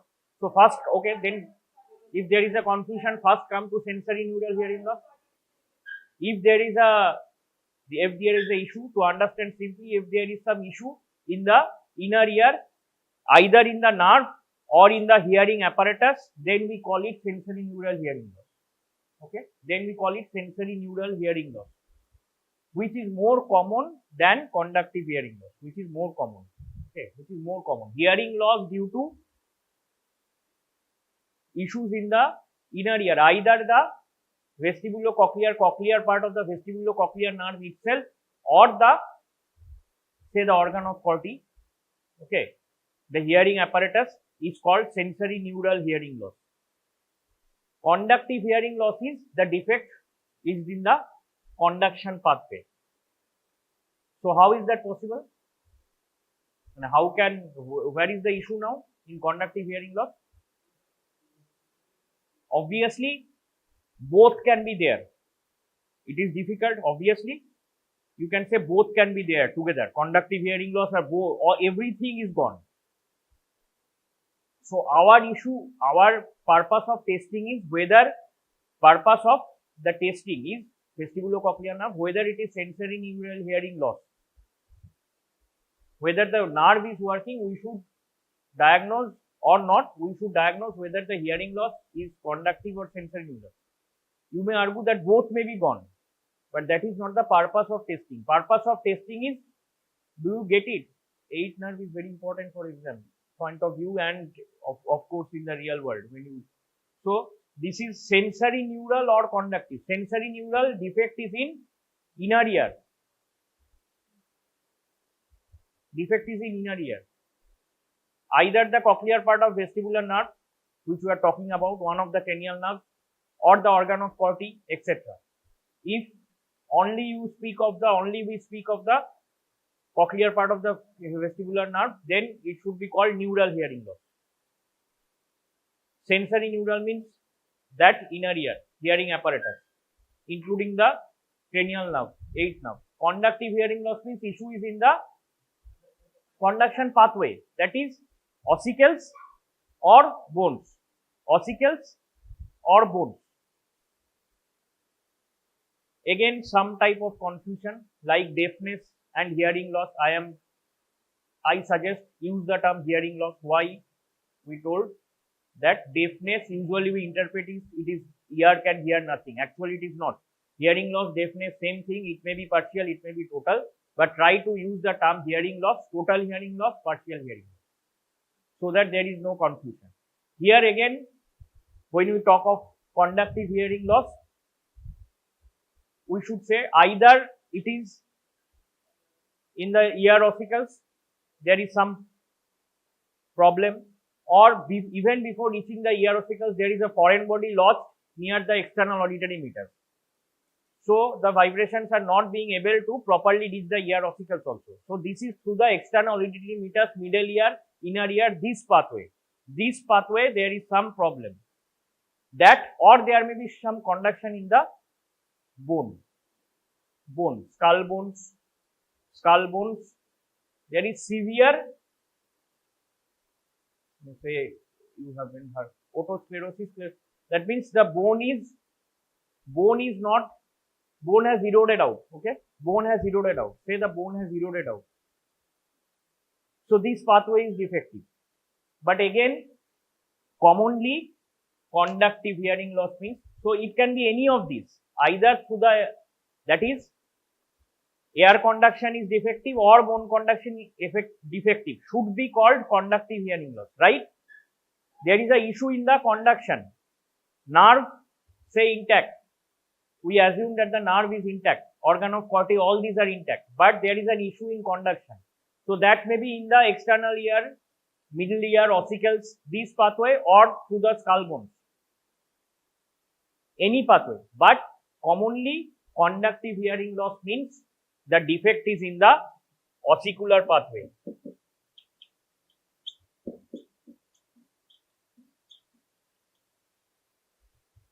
Because erosion, bone has eroded out, it is not a very common thing. So sounds cannot be heard through skull bones, it is not a very common thing. Commonly conductive deafness, whatever we discuss, without mentioning, if we mention somewhere that there is a defect in bone conduction, this skull bone, there we know that there is a issue in the skull bone, that skull bone, so sound is not reaching by that part, then only if we mention it, then it's okay. But without mentioning anything, if we say conductive hearing loss, that means issue is in the external ear, this is ossicular pathway. Conductive hearing loss involves some defect in the ossicular pathway. That means when we write about AC and BC, which is defective? AC. Again, cross does not mean total hearing loss. It may be partial. That means defect is in this part, AC. So in conductive hearing loss, expression will be what? AC greater than BC or BC greater than AC? In conductive hearing loss, BC will be greater than AC. Okay. Defect is in ossicular pathway, or AC is, defect is in ossicular pathway. That means conductive hearing loss, BC is greater than AC. But again, try to understand, conduction through bone impaired, it should be, ideally it should be also called conductive hearing loss, but that is rare. So whenever we speak of conductive hearing loss, we are assuming that there is a defect in the ossicular pathway and express it as BC greater than AC. Okay.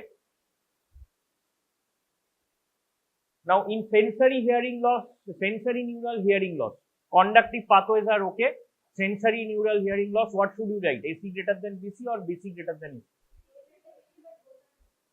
Both are low means what low? AC greater than BC. Sensory neural hearing loss. What is the, what we told, what happens in the normal ear? AC greater than normal ear. Yes. Normal ear AC greater than BC. 45, 35 are random numbers chosen by me, or so it may be 40 and 30, anything, but it is about the duration, not about the intensity. So first point is, it is about the duration, not about the intensity. So if air conduction is a normal ear conduction means ossicular conduction in the normal ear is for 50 seconds, then and in the bone conduction it is around say 30 seconds. So In normal ear, it is AC greater than BC. Okay. This in conductive hearing loss. If bone conduction is unchanged, say it is 30 seconds, now air conduction is becoming lesser than that. It is about the duration. Understand like this, it is about the duration, not about the intensity. Okay. Same sound, same loudness, same pitch. Okay. Loudness, pitch, everything is same. It is about the timing. So bone conduction is 30 seconds, air conduction or ossicular, which we should call it as ossicular conduction, but it is written commonly as air conduction. BC greater than AC, that means AC is say now 25 seconds, 20 seconds. In sensory neural hearing loss, where both the conductive pathways, air, bone are okay, but the issue is in the say organ of Corti or the nerve, 8th nerve. So what will be the expression? Will it be BC greater than AC or AC greater than BC? From common sense?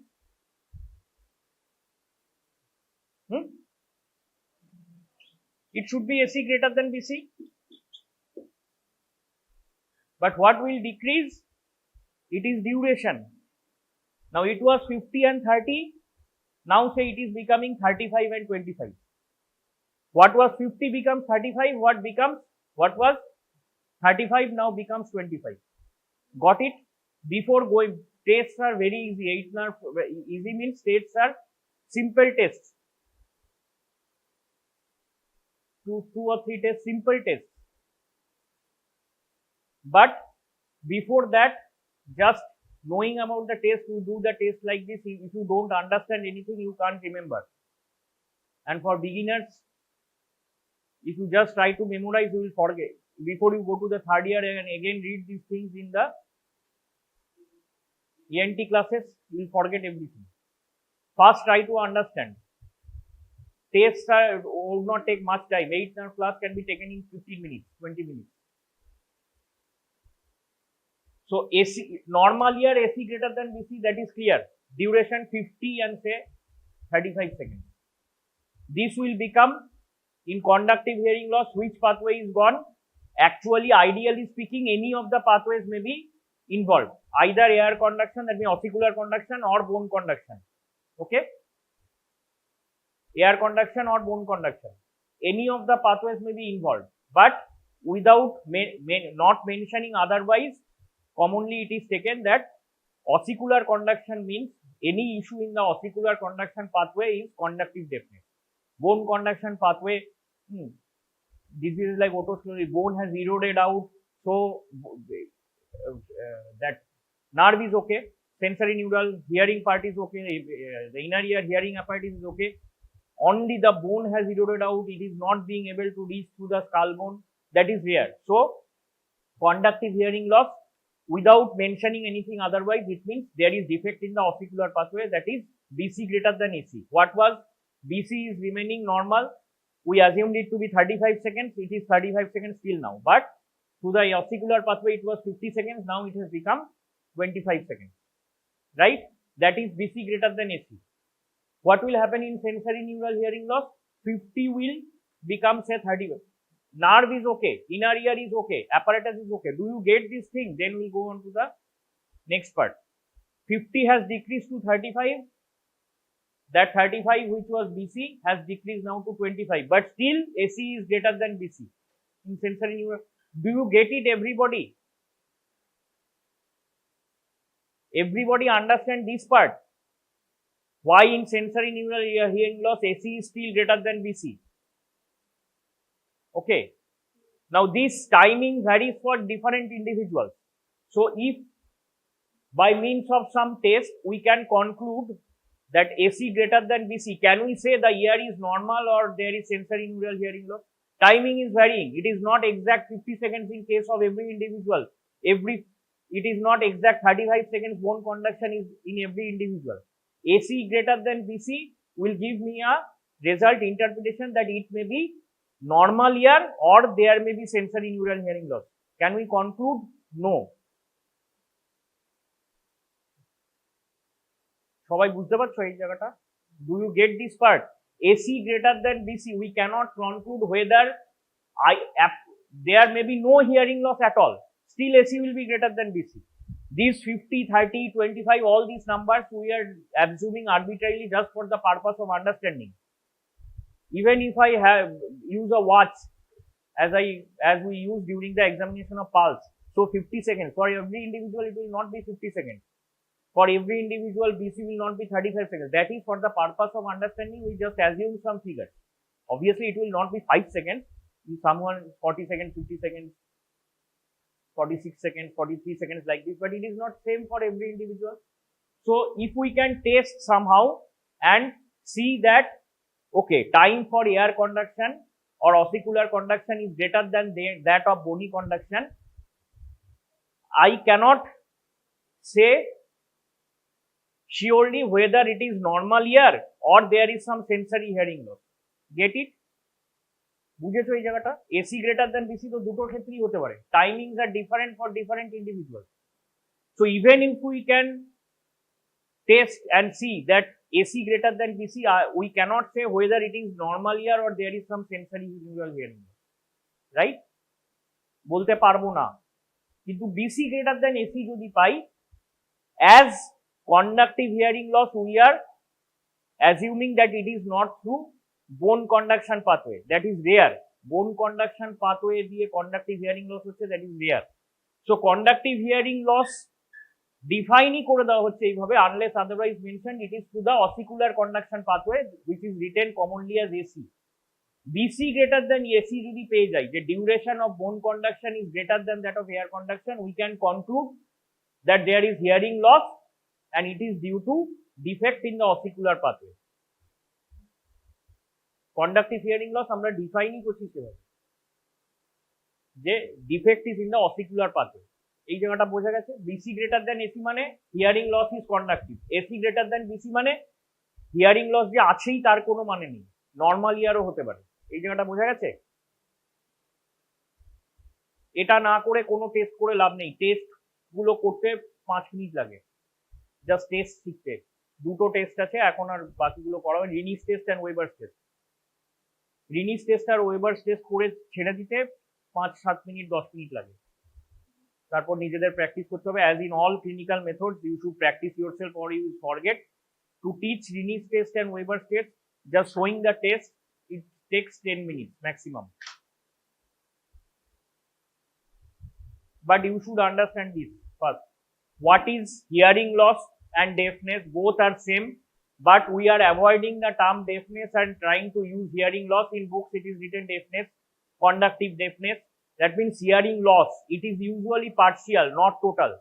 What is hearing loss and deafness? Same thing, but we avoid the term deafness because there is a common perception that deafness means total if the ear cannot hear anything. So that is a common perception, but it is actually deafness is hearing loss, and usually it is partial, not total. If there is total hearing loss, the sensory neural pathway, the nerve is not working at all, then these things will not come. AC greater than BC, AC equals to BC equals to 0, right? Total sensory, the inner ear is not working. AC equals to BC equals to 0. Okay. So whenever we are discussing, what are we assuming? The hearing loss or deafness, don't use that. We are not using the term deafness, as the common perception is deafness is total. But actually deafness and hearing loss may be same thing. It is usually partial. We are assuming hearing loss is partial.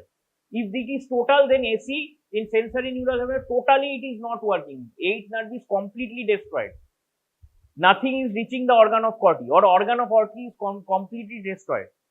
Then what will happen? AC equals to BC equals to 0. If the cerebral cortex is not functioning, hearing area, then for both ears, AC, BC, everything is irrelevant. AC is 0, BC is 0. You cannot hear anything. But we are talking about partial hearing loss. We are assuming hearing loss is partial. We are assuming conductive deafness means defect is in the ossicular pathway. After these assumptions, we are carrying out the test. Defect may be in the bony pathway also, but that is rare. So we are assuming defect is in the ossicular pathway, which is commonly written as air conduction. Again, remember, if ossicles are not present, only air cannot take the vibrations, that means it is not possible for the vibrations to reach the nerve properly through air only. Only air is present. External auditory meters, middle ear, only air is present. It is very difficult. So that time also BC will be greater than AC. Because AC means actually ossicular conduction. It is not air conduction proper. Everything is not air. Air, external air, cavity, some air, then there are the ossicles in the middle ear. And conductive deafness is assumed to be due to ossicular issues. Or maybe in external ear, even before reaching the ossicles, there is some foreign body lodged, or due to some disease, infective disease, pus has formed in the external ear cavity. So that is blocking those vibrations. So external ear, there is some blockage. So as far as possible, we can test with a torch also, if it is possible, or through other instruments, that whether there is blockage in the external ear near the auditory meters or somewhat inner to it. So these may be reasons why the ossicular pathway may be defective. Forget about reasons during the first year. Any path, wherever the ossicular pathway, which we commonly write as AC, is defective, that is, we express it at BC greater than EC, that is conductive hearing loss, not the bony conduction pathway. Bony conduction pathway, ideally speaking, even bony conduction pathway, there is an issue. Ideally speaking, nerve is not functioning, organ of Corti is not functioning, it should be called conductive deafness. But commonly, ossicular pathway issue is written to be conductive deafness. If all of you have understood this part, then only we will proceed. What is hearing loss? What is deafness? Same thing, but usually we should use the term hearing loss. It is better to use the term hearing loss, as deafness creates a perception that the ear is totally deaf. No. Every discussion here, whatever we are discussing, it is assuming that the hearing loss is partial. Because if the hearing loss is total, its AC is equal to BC equals to 0. Okay. Nerve, if nerve does not function at all, reaches the nerve, sound cannot be perceived. There will be no perception of sound. Okay. We have to express it as clinically testing. We have to test it as write AC equals to BC equals to 0. So whatever discussion is going on, it is about partial hearing loss, partial deafness. As deafness creates the, usually we take the deafness is total hearing loss. So don't use the term deafness. It is correct to use the term, try to, at least during learning initially, try to use the term hearing loss, which will create the impression, okay, we are talking about partial hearing loss. So BC greater than AC means conductive hearing loss, because conductive hearing loss, we are taking it to be defect in the ossicular pathway. That is, we are writing it as BC greater than AC. But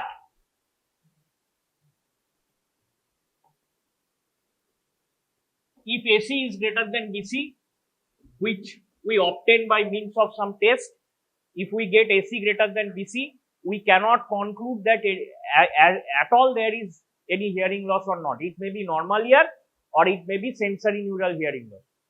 Except that when the same ear, there was no defect, it was transmitting, AC was for some time, BC was for some time. Conduction through the ossicular pathway was for several seconds, so much seconds. Conduction through the bony pathway was for a same set of vibrations for some several seconds. Both will decrease now, but still through the ossicular pathway, time will be greater. Why? So why cannot we conclude anything? Because if it was the same for every individual every year, it may be separate for the 2 years also. So if it was the same for every case, then we could conclude something. Oh, it has become 50 seconds. This should be 50. It has now become 30. That should be 30. It has now become 20. So it is now sensory neural. But that is also not the case. So measuring the time is of no value. Only if we get AC greater than BC, if we can say only that it is either normal or it is sensory neural hearing loss. But it is not conductive. If for it to be conductive, it has to be BC greater than EC. BC greater than EC, it is hearing loss is there plus it is conductive. তার মানে একমাত্র বোনই conduction, বোন BC greater than EC, এইটা লিখতে পারলে, এইটা যদি আমি কোনোভাবে বার করতে পারি তবে আমি বলতে পারবো হ্যাঁ হিয়ারিং লস আছে, plus this is conductive. But AC greater than বিসিতে আমি কনক্লুশনে আসতে পারবো না। Now Weber's test is very simple. সবাই একজন চলে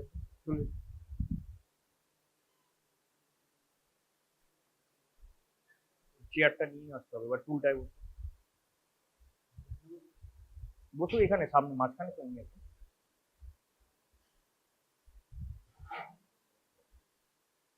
Now taste is not very, the taste proper is not very difficult, but what we have to remember, ambient sound should be low as much as possible.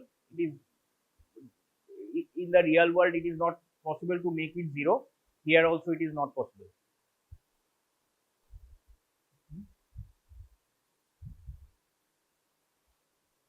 কারণ আমি যদি bomb ছুড়ি তাতেও দু একজন কথা বলে যাবে, তো সুতরাং it is not possible, in the real world it is not possible. It should be as low as possible. Okay, ambient sound should be as low as possible. During hearing test we have to absolutely follow this, যেগুলো এই অন্য clinical মেথডের সময় বারবার বলে দেওয়া হচ্ছে যে পরীক্ষকের দিকে, পরীক্ষকের সাথে কথা বলার কিছু নেই, সাবজেক্টের সাথে যেটুকু দরকার নয় কথা বলার কিছু নেই, কম কথা বলো বেশি কাজ করো, এত জ্ঞান দেওয়ার পরেও হচ্ছে না। হিয়ারিং টেস্টে absolutely it has to be followed. Once the test has started, neither subject can talk nor the clinician can talk, because subject is trying to listen to the sound, test sound. Test sound means we are setting tuning fork test. Watch test কি হচ্ছে, watch test এর কথা বলা হলো। watch test we are simply testing ossicular conduction, যতটা পারা যায় ambient sound লো, অন্য কানটা বন্ধ করলেও চলে না করলেও চলে। ওয়াচ টেস্টের ওয়াচের সেই ভাইব্রেশন সাউন্ড এতই লো ফ্রিকোয়েন্সি যে এই কানে ধরলে ওই কান সেটাকে পিক আপ করছে, that external auditory meatus is picking it up, it is not possible. Okay, সেটা হচ্ছে না, সুতরাং এই কান বন্ধ না করলেও চলে। Okay, I am testing the left ear, so right ইয়ারের এক্সটার্নাল অডিটরি মিটার যেমন ভিশন টেস্টে একটা চোখ বন্ধ করে আরেকটা চোখ দিয়ে দেখতে হয়, সেরকম ওই কান বন্ধ না করলেও চলে in case of watch test. কারণ ওই সাউন্ডটুকু খুব লো ইন্টেন্সিটি সাউন্ড, যেহেতু সেটা ওই ইয়ার দিয়েই যাচ্ছে, এখানে ধরা মানে ওটা ওই ইয়ার দিয়ে ঢুকে যাচ্ছে। কিন্তু অন্য সাউন্ড একটু লাউডার সাউন্ড একটা ইয়ার টেস্ট করার সময় অন্য ইয়ারটা বন্ধ করে নেওয়া উচিত। এটা অন্তত বোঝার কঠিন কিছু নেই, যেরকম ভিশনে করি সেরকমই একই হিয়ারিং এও চাই। So first we ask the subject, block your other year, block means just put your hand, put your finger and press so that the external auditory meter is closed. Okay, like this. Then what we do, we set the tuning fork into vibration. We are testing for hearing. Okay, here is another test where closing of eyes is not required. We are already telling where closing of eyes is required in sensory examination, where the subject does not get a clue about what we are going to do, like touch sensation. Why closing of eyes is required? আমি ওর চোখ খোলা রেখা অবস্থায় যদি তুলোটা নিয়ে আসি, touch করি, ও দেখেই বলে দেবে হ্যাঁ, যদি বুঝতে নাও পারে তাও বলবে হ্যাঁ বুঝতে পারছি। তাই জন্য প্রথমে চোখ বন্ধ করে তারপর তুলো নিয়ে এসে টাচ করিয়ে যে আপনি কি কিছু বুঝতে পারছেন। আবার কোশ্চেনটা এরকম হবে, আপনি কি কিছু বুঝতে পারছেন, নট লাইক দ্যাট আমি তুলো দিয়ে আপনার হাতের উপর ঘষছি আপনি কি কিছু বুঝতে পারছেন, সে না জানলেও বলবে বুঝতে পারছি। ঠিক আছে, so the question will not be leading, it will not give any clue, সেই জন্য ওখানে চোখ বন্ধ করে নিতে হয়। ফেসিয়াল নার্ভ হলো আগের দিন, ফেসিয়াল নার্ভে টেস্ট সেন্সেশন, ফেসিয়াল নার্ভ হোক কি glossopharyngeal nerve for the posterior 1/3 of the tongue হবে পরের সপ্তাহে। টেস্ট সেন্সেশন করার সময় as the solutions are not labelled, আমি যদি লেবেল করে দিই সুইট সলিউশন তাহলে চোখ বন্ধ করতে হবে, তারপর ওই কন্টেনার আনতে হবে ভেতরে। কিন্তু আমার যদি 1 2 3 4 লেভেল করা থাকে, আমি জানি যে 1 সুইট, 2 সল্ট, 3 সাওয়ার, সে জানে না, তাহলে চোখ বন্ধ করার কোনো দরকার নেই। চোখ বন্ধ করা, closing the eyes is just to cut off that cue, সেখান থেকে কিউ পেয়ে সে যেন উত্তর না দেয়, যেটা অ্যাকচুয়াল টেস্ট করা হচ্ছে সেই পারপাসটাই ফেল করা যায়। এখানে চোখ বন্ধ করার কোনো দরকার নেই, এখানে আমি বলেই দিচ্ছি আমি হিয়ারিং টেস্ট করছি, আমি টিউনিং ফর্ক আপনার টেস্ট করব, আপনি আমার সাথে সহযোগিতা করুন, যেভাবে কনসেন্ট নিতে হয় সেভাবে নেব। এই কানটাকে বন্ধ করতে বলবো। Okay, set the tuning fork into vibration and do the test. এইবার মাঝখানে কথা বলা যাবে না, একবার টিউনিং ফর্ক ভাইব্রেশনে সেট হয়ে গেছে আর কথা বলা যাবে না, যা ইনস্ট্রাকশন দেওয়ার প্রপারলি আগে দিয়ে নিতে হবে। ঠিক আছে, এখানে ইনস্ট্রাকশন কি, এখানে টেস্ট হচ্ছে, ফার্স্ট দ্য টেস্ট ইজ, তুমিও শোনো, শুনছো তো, টেস্ট ইজ আমি tuning fork will be set into vibration. I will hold it either over the forehead or over the vertex. Okay. If the subject is instructed earlier, মাঝে কথা বলা যাবে না, বারবার repeat, subject is instructed earlier, আপনি যদি, সবাই বাংলা বলছে, আপনি যদি বেশি শোনেন কোনো দিকে তাহলে সেদিকের হাতটা তুলবেন। আমি এখানে তার যদি মনে হয় এখানে এই টেস্টে, this test in Weber's test we don't have to occlude any ear, that means আঙুল দিয়ে কোনো কান বন্ধ করবে না।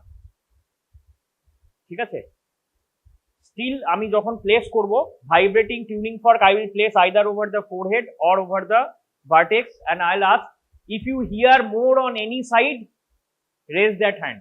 Raise that hand means raise that side's hand. এবার বিভিন্ন রকম প্রশ্ন আসতে পারে, যখন প্রশ্ন করার থাকে না যে সাবজেক্টের স্যার ডান হাত নেই, সেই ইম্পেয়ার্ড, এরকম প্রশ্ন করলে হবে না, কিছু না কিছু ইন্ডিকেশন সাবজেক্টকে দিতে হবে। যদি এমন হয় যে সাবজেক্টের ডান হাত নেই কোনো কারণে, তাহলে তাকে বলতে হবে যে আপনি বাঁ হাতে এক আঙুল দেখাবেন, একটা আঙুল দেখাবেন, যে যদি আপনি বাঁ দিকে বেশি শোনেন, দুটো আঙুল দেখাবেন যদি আপনি ডান দিকে বেশি শোনেন। Purpose is to know the subject should tell the clinician whether he or she is hearing more on one side.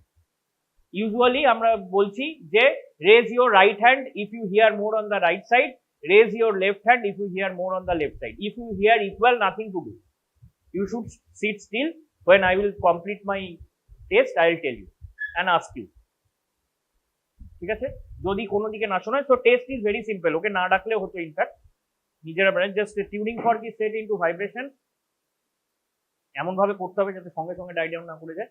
Tuning fork is set into vibration and hearing this, নিজেরা করিনি এখনো। এবার সাবজেক্ট, যদি জিনিসটা কি, subject will raise the right hand যদি right সাইডে বেশি শোনে, subject will raise the left hand যদি লেফট সাইডে বেশি শোনে।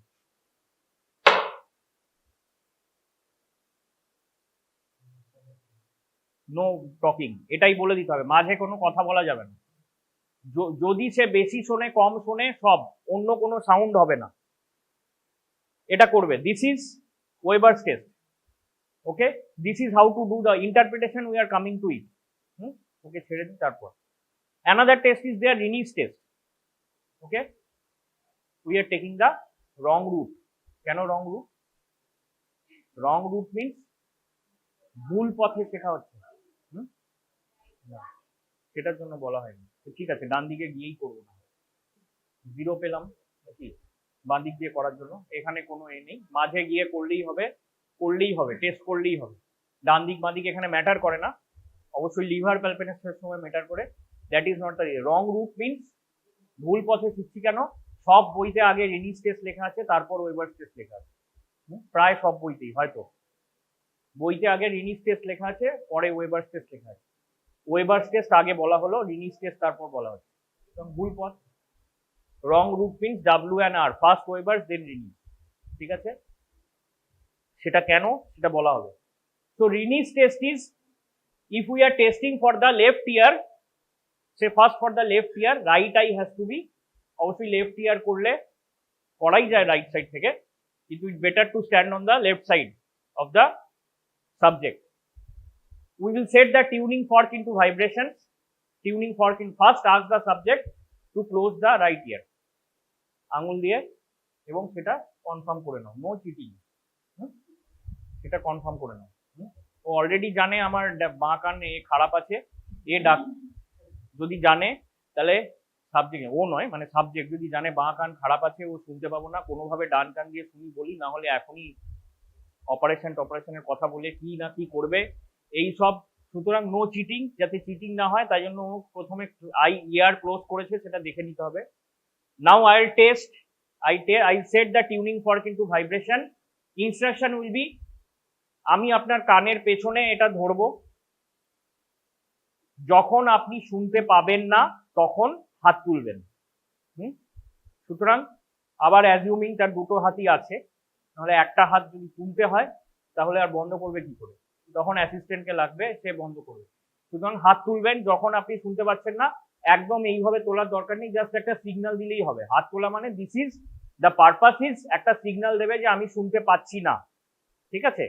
আমি সিগন্যাল মিন শুনতে পাচ্ছি না, আবার মুখে বললে হবে না শুনতে পাচ্ছি না, সিগন্যাল দিয়েই বলতে হবে, ঠিক আছে। এবং এটা সাবজেক্ট নিজে ছাড়া সম্ভব নয়, থার্ড পার্সন বলতে পারবে না কখন সে। ইউজুয়ালি কি হয়, বনি কন্ডাকশন, নর্মাল ইয়ারে কি হয়, bony conduction is for a lesser time than ossicular conduction, AC will be greater than BC. So normal ear, প্রথমে আমরা কি অ্যাজিউম করছি, আমরা কেউ অ্যাবনর্মাল নই, অ্যাবনর্মালিটি টেস্ট করছি, অ্যাবনর্মাল কিনা সেটা টেস্ট করছি। নর্মাল ইয়ারে আমরা কি কি পাওয়ার কথা, AC is greater than BC. তাই জন্য test is tuning fork is set into vibration, it is put over the mastoid process behind the ear, ঠিক আছে।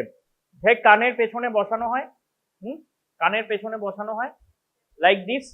তারপর যখনই সাবজেক্ট সিগন্যাল দেয় তার মানে সে আর শুনতে পাচ্ছে না ওখান দিয়ে, তখন সামনে রাখা হয় এই এক্সটার্নাল ইয়ারের কাছে, ইউজুয়ালি তখনও শোনা যাবে।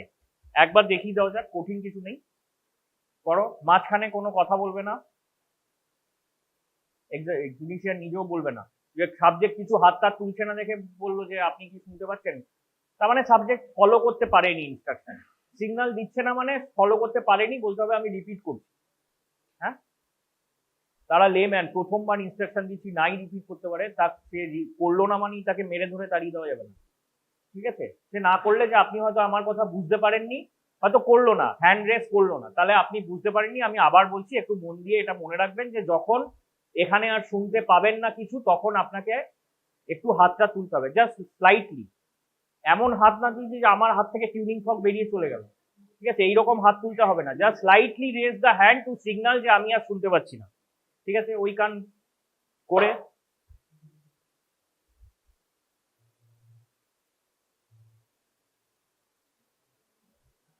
আগেই হয়ে গেছে, অ্যাকচুয়ালি অনেকটা আগে হয়ে গেছে, ও পারেনি। এখন যদি আমি দিই, ও এখন কিছুই শুনতে পাবে না, কারণ আমি বুঝতে পারছি যে ভাইব্রেশন চলে গেছে। তাহলে অ্যাকচুয়ালি সাবজেক্ট, এখানে আমি সাবজেক্টের উপর ডিপেন্ডেন্ট। সাবজেক্ট কখন বলছে, সাবজেক্ট বলবে এক সময় করতে পারছি না, তখন এখানে আনবো। ও আগেই সিগন্যাল দিয়েছে, কিন্তু হাত তুলতে ভয় পাচ্ছিল, বললো যে কখন তুলবো কখন তুলবো করতে করতেই ভাইব্রেশন চলে গেল, তখন আর এখানে আলো না। So Rinne's test for a layman, যাও চলে যাও, কিছু করার নেই, প্র্যাকটিস করবে নিজেরা। যখন নিজেরা প্র্যাকটিস করবে তখন করবে, আস্তে আস্তে হবে, পরীক্ষায় যাতে ভুল না হয়। কিন্তু যখন রিয়েল ওয়ার্ল্ডে করবে, লেম্যানের একবারই যে সে সব ইনস্ট্রাকশন ফলো করবে তা নয়, ধৈর্য ধরতে হবে, তাকে বলতে হবে আবার করছি যেই মুহূর্তে আপনার, কারণ এটা খুব বেশি সময়ের জন্য নয়। আমি যদি টিউনিং ফর্ক খুব আস্তে ভাইব্রেট করি, 10 সেকেন্ড 15 সেকেন্ডও হতে পারে। সুতরাং 1 মিনিট টিউনিং ফর্ক ভাইব্রেট করবে, সেইভাবে যদি আমি টিউনিং ফর্কে ভাইব্রেট করতে যাই, সাবজেক্ট সেটা দেখেই ভয় পালিয়ে যেতে পারে যে কি করছে এখানে, জিনিসপত্র সরাসরি করছে। সুতরাং ধৈর্য ধরে সবকিছু করতে হবে, যে সাবজেক্ট কে প্রপার, যে আপনি যেই মুহূর্তে বুঝতে পারবেন না একটা সিগন্যাল দেবেন, just give me a signal, I will put it here. And usually তখন এইখানে শুনতে পাবে। কেন শুনতে পাবে? বিকজ নর্মাল যদি হয় তাহলে এসি গ্রেটার দেন বিসি, কিন্তু আমি কিছু কনক্লুড করতে পারবো না, ঠিক আছে। There may be sensory neural hearing loss also. তো ফার্স্ট আমরা ওয়েবার্স টেস্ট করেছি। ওয়েবার্স টেস্টে কি, আমাদের সাবজেক্ট যাকে এখন সাবজেক্ট করা হয়েছিল সে কিছুই বলেনি, তার মানে he or she, he can here equally on both side. কিন্তু সাবজেক্ট যদি ডান হাত তোলে, তার মানে কি সে ডান দিকে বেশি শুনছে। ওয়েবার্স টেস্টের সময় I have done this, subject যদি এরকম হাত তুলেছে, যদি তুলে থাকে তার মানে সে বাঁ দিকে বেশি শুনছে। এবার ইন্টারপ্রিটেশন কি হতে পারে, what may be the interpretation? বাঁ দিকে বেশি শুনছে মানে, আমি যদি যে কোনো লেম্যানকে জিজ্ঞেস করি, লেম্যান টার্ম, যে শব্দ বাঁ দিকে বেশি শুনছে, তার মানে কি? যদি খারাপ হয়ে থাকে, কোন কান খারাপ হয়েছে? আর কিচ্ছু জানে না, কন্ডাক্টিভ হিয়ারিং লস, সেন্সারি এইসব কিছু একজন নেবেন যে আমি বাঁদিকে বেশি শুনছি, মানে কি আমার কোন দিক খারাপ? হ্যাঁ, যদি খারাপ হয়ে থাকে কোন কান খারাপ হয়েছে? ডান দিক খারাপ হয়েছে। কখনোই বলবে না যে বাঁ দিক খারাপ হয়েছে তাই আমি বাঁদিকে বেশি শুনছি। তার মানে ডান দিকে কম শুনছে, তার মানে ডান দিকে খারাপ হয়েছে। নাও আমরা যে ডিসকাশন করেছি, whatever we have discuss, Weber test যখন করছি, which conduction pathway are we using? Bone conduction না এয়ার কন্ডাকশন? বোন কন্ডাকশন আমরা ইউজ করছি। এখানে ওয়েবার টেস্টে এয়ার কন্ডাকশনের কোনো ব্যাপারই নেই, বোন কন্ডাকশন আমরা ইউজ করছি। দ্যাট মিনস বোন conduction through the right year is more. Suppose the subject has raised his right hand or just gave anyway, যেভাবে এক আঙুলে যদি এরকম সিগন্যাল করি যে এক আঙুল তুলবেন লেফট ইয়ারের জন্য, দু আঙুল, the signal is that hearing more on the right ear. Hearing, that means first line to understand is, তার মানে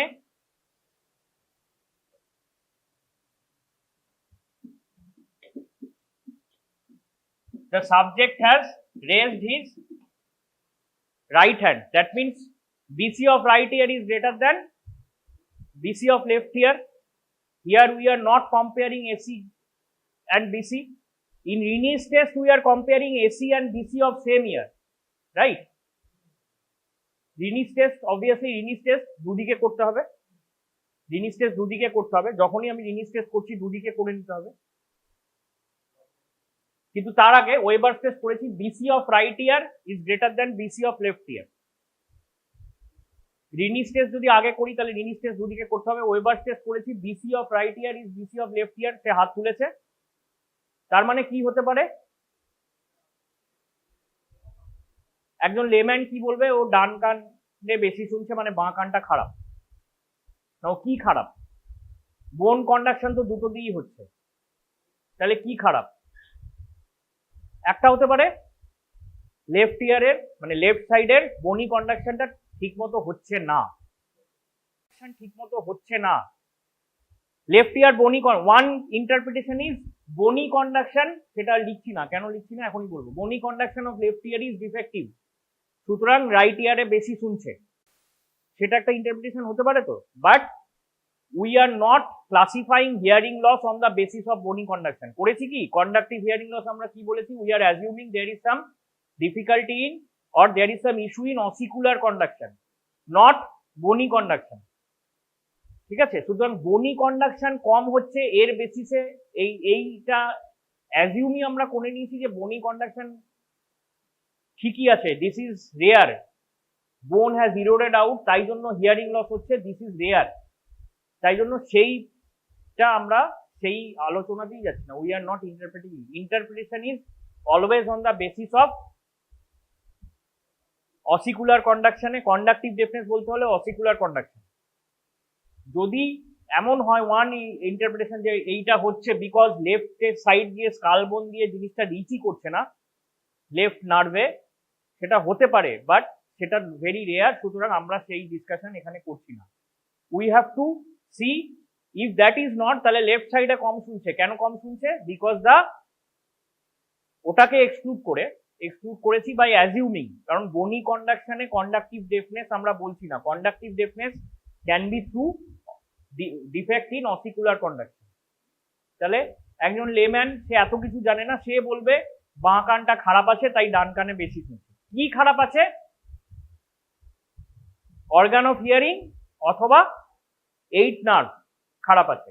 So BC of right side is greater than BC of left side. The first interpretation is it is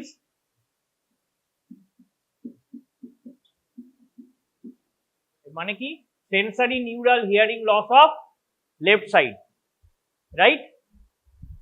তাই তো, শুনতে পাচ্ছে না, বাঁ কানে কম শুনছে, তার মানে নার্ভ is not functioning অথবা organ of body itself is not functioning. Sensory neural hearing loss of left side.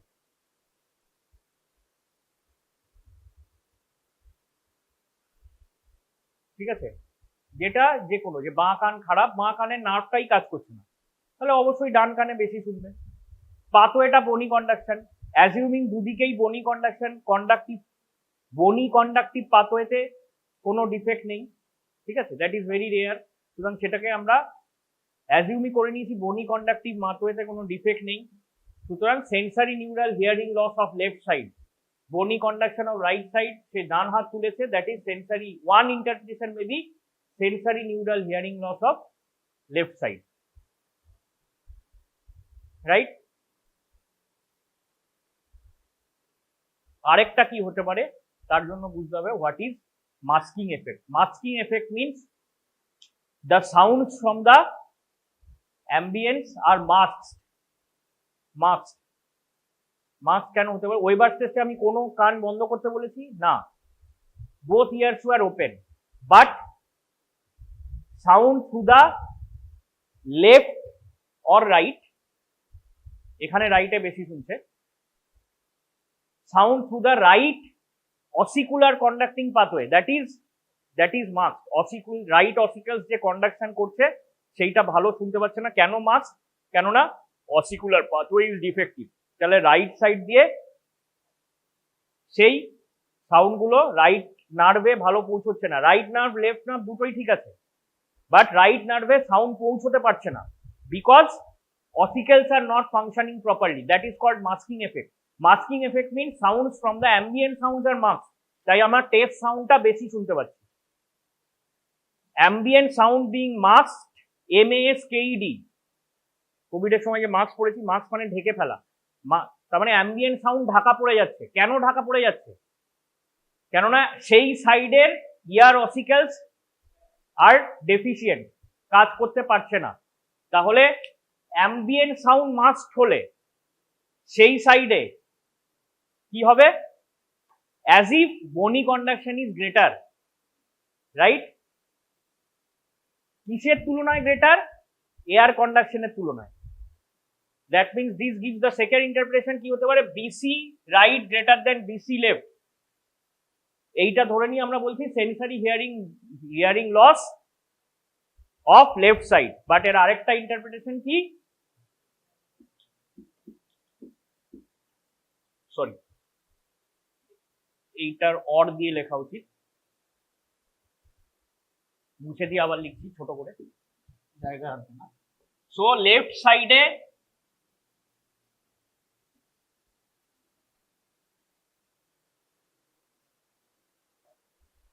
Layman কি বলছে? এর পরের লাইন যেটা বলা হবে, যে লেম্যান যে এত কিছু জানে না সে জিনিসটা কে বলবে যে আপনি পাগল। বিসি এটা লিখেছি, এটা ধরে নিয়ে আমরা ইন্টারপ্রেট করেছি sensory neural hearing loss of left side. Bony conduction দুদিক দিয়ে সাউন্ড রিচ করছিল, কিন্তু যেদিকে একদিকে নার্ভ ডেফিসিয়েন্ট আমি অন্যদিকে বেশি শুনছি। or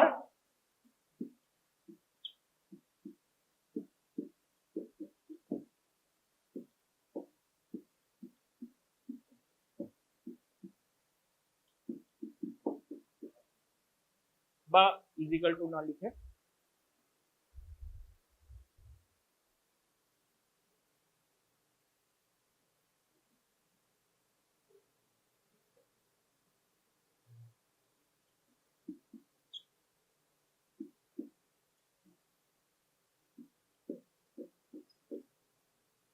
corresponds to left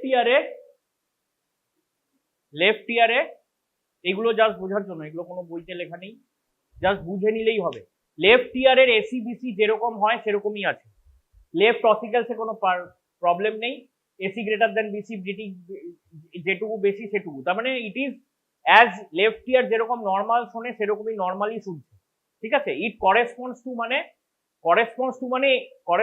if the left ear is perfectly okay, conductive pathway and nerves hearing, তাহলে এসি করেসপন্ডস টু মানে যেরকম নর্মাল হওয়ার কথা সেরকম আছে। কিন্তু রাইট ইয়ারের অসিক্যালস যেহেতু ফাংশন করছে না, বোন conduction of right ear is persisting for more time, তাই জন্য সাবজেক্টের যেন মনে হচ্ছে আমি ডান দিকে বেশি শুনছি, কিন্তু সেই দিকেই ডিফেক্ট আছে। দিস ইজ তাহলে সেই যেই ডিফেক্ট আছে এয়ার ডিফেক্টটা কোথায়? অসিকেলসে। সেটাকে কি বলবো? কন্ডাকটিভ ডেফনেস না সেন্সারি নিউরাল ডেফনেস? ডিফেক্টটা অসিকেলসে। Nerve is okay, that is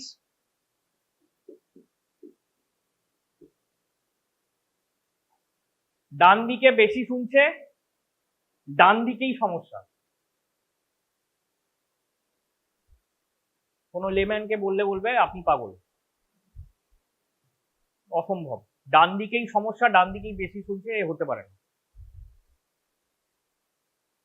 হতে পারে কেন? এই কারণে, কেননা মাস্কিং এফেক্ট সেদিকে অসিকুলার কন্ডাকশন হচ্ছে না বলে তার মনে হচ্ছে, ইন্টারপ্রিটেশনটা হচ্ছে ব্রেন ইন্টারপ্রিটিং রাইট, বনি কন্ডাকশনটাকে সে বেশি শুনতে পাচ্ছে, যেন বনি কন্ডাকশন অফ লেফট সাইডের তুলনায়। কারণ লেফট সাইডে সব পারফেক্ট, যেরকম হওয়ার কথা সেরকম আসছে, সেখানে এসি গ্রেটার দ্যান বিসি, কিন্তু এখানে আমি এসি টেস্টই করিনি। সুতরাং ওখানে যেটা নর্মাল সেটা হচ্ছে, তার যেন মনে হচ্ছে যে রাইট সাইডে ওটা বেশি শুনতে পাচ্ছে, হয়তো সময় একটু বেশি শুনতে পাবে, ঠিক আছে? সেটা সে ইন্টারপ্রেট করতে পারবে না, কারণ সেটা খুব ডিফিকাল্ট 30 সেকেন্ডসের মধ্যে যে আমার লেফট সাইডেরটা একদম একসাথে করছি তো, লেফট সাইড রাইট সাইডে, সেটা সাবজেক্টের পক্ষে ভেরি ডিফিকাল্ট যে সে ইন্টারপ্রেট করা বা তার অনুভব করা, ফিল করা যে তার লেফট সাইডেরটা অলরেডি ডাই করে, মানে আর কিছু শুনতে পাচ্ছে না রাইট সাইডে। সেটা যদি 2 মিনিট ধরে হতো, সে বলতে পারতো যে 1.5 মিনিট পরে এটা তো অফ হয়ে গেল, আরো 30 সেকেন্ড খালি এই দিকেই শুনতে। এরকম কিছু ঘটছে না, যেটা ঘটছে সে হাত তুলবে যে আমি যেন এইদিকে বেশি শুনতে পাচ্ছি। তার মানেটা হচ্ছে লেফট সাইডের যেদিকে সে কম শুনতে পাচ্ছে সেদিকে নার্ভ বা organ of Corti defective, that is we call sensory neural hearing loss. যেটা একজন লেম্যানকে বললে সে অ্যাকসেপ্ট করবে, হ্যাঁ তার বাঁদিকে প্রবলেম, সে এত কিছু বোঝে না যে বাঁদিকে প্রবলেম, যে আপনার বাঁদিকে প্রবলেম, আপনি ডান কানে বেশি শুনেছেন। কিন্তু তার ডান দিকেই প্রবলেম, সে ডান কানে বেশি শুনেছে, এটা কেউ অ্যাকসেপ্ট করতে চাইবে না।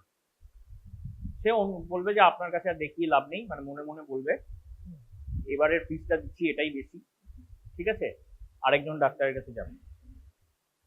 গিয়ে 5 জনের কাছে ঘোরার পর বুঝতে পারবে যে কিছু প্রবলেম হচ্ছে।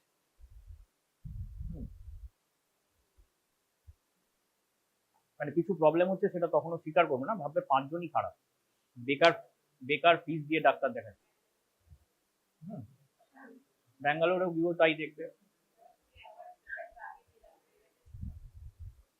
সুতরাং interpretation of weber stage being unequal on both sides, interpretation of Weber stage being unequal on both sides. First interpretation is sensory neural hearing loss on the opposite side. Opposite side কিসের তুলনায় opposite, মানে কেন opposite side বলছি? on which hearing is greater, যে কানে বেশি শুনছি, hearing is greater on one side, it can be sensory neural hearing loss of opposite side or it may be conductive hearing loss of same side. Conductive hearing loss of same side কেন? সেদিকের ambient sound masked হয়ে গেছে, masking এফেক্টের জন্য আমার air conduction যে পাথওয়েটাকে বলছি, যেটি is actually অসিকুলার conduction AC, সেইটা কম কাজ করছে, অসিকুলার কন্ডাকশন ঠিকমতো হচ্ছে না, তাই bony conduction is taking an upper hand, subject is feeling that bony conduction on that side is greater, problem is in that side. তো এইভাবে করতে হবে, ফার্স্ট করতে হবে যেটা বেশি আমার কমন। এমনিতেও ইন দ্য ট্রু, মানে রিয়েল ওয়ার্ল্ড, মানে রিয়েলি যেটা হয়, sensory neural hearing loss is commoner than conductive hearing loss. সুতরাং আমার ফার্স্ট ইন্টারপ্রিটেশন হওয়া উচিত is about sensory neural hearing loss. Weber স্টেজে একদিকে সাউন্ড বেশি পাচ্ছি মানে it is sensory neural hearing loss of the opposite side, also maybe conductive hearing loss of the same side. এইভাবে বলতে হয়, বইতে ঠিক উল্টো করে লেখা আছে যে ইন একটা লাইন লেখা আছে,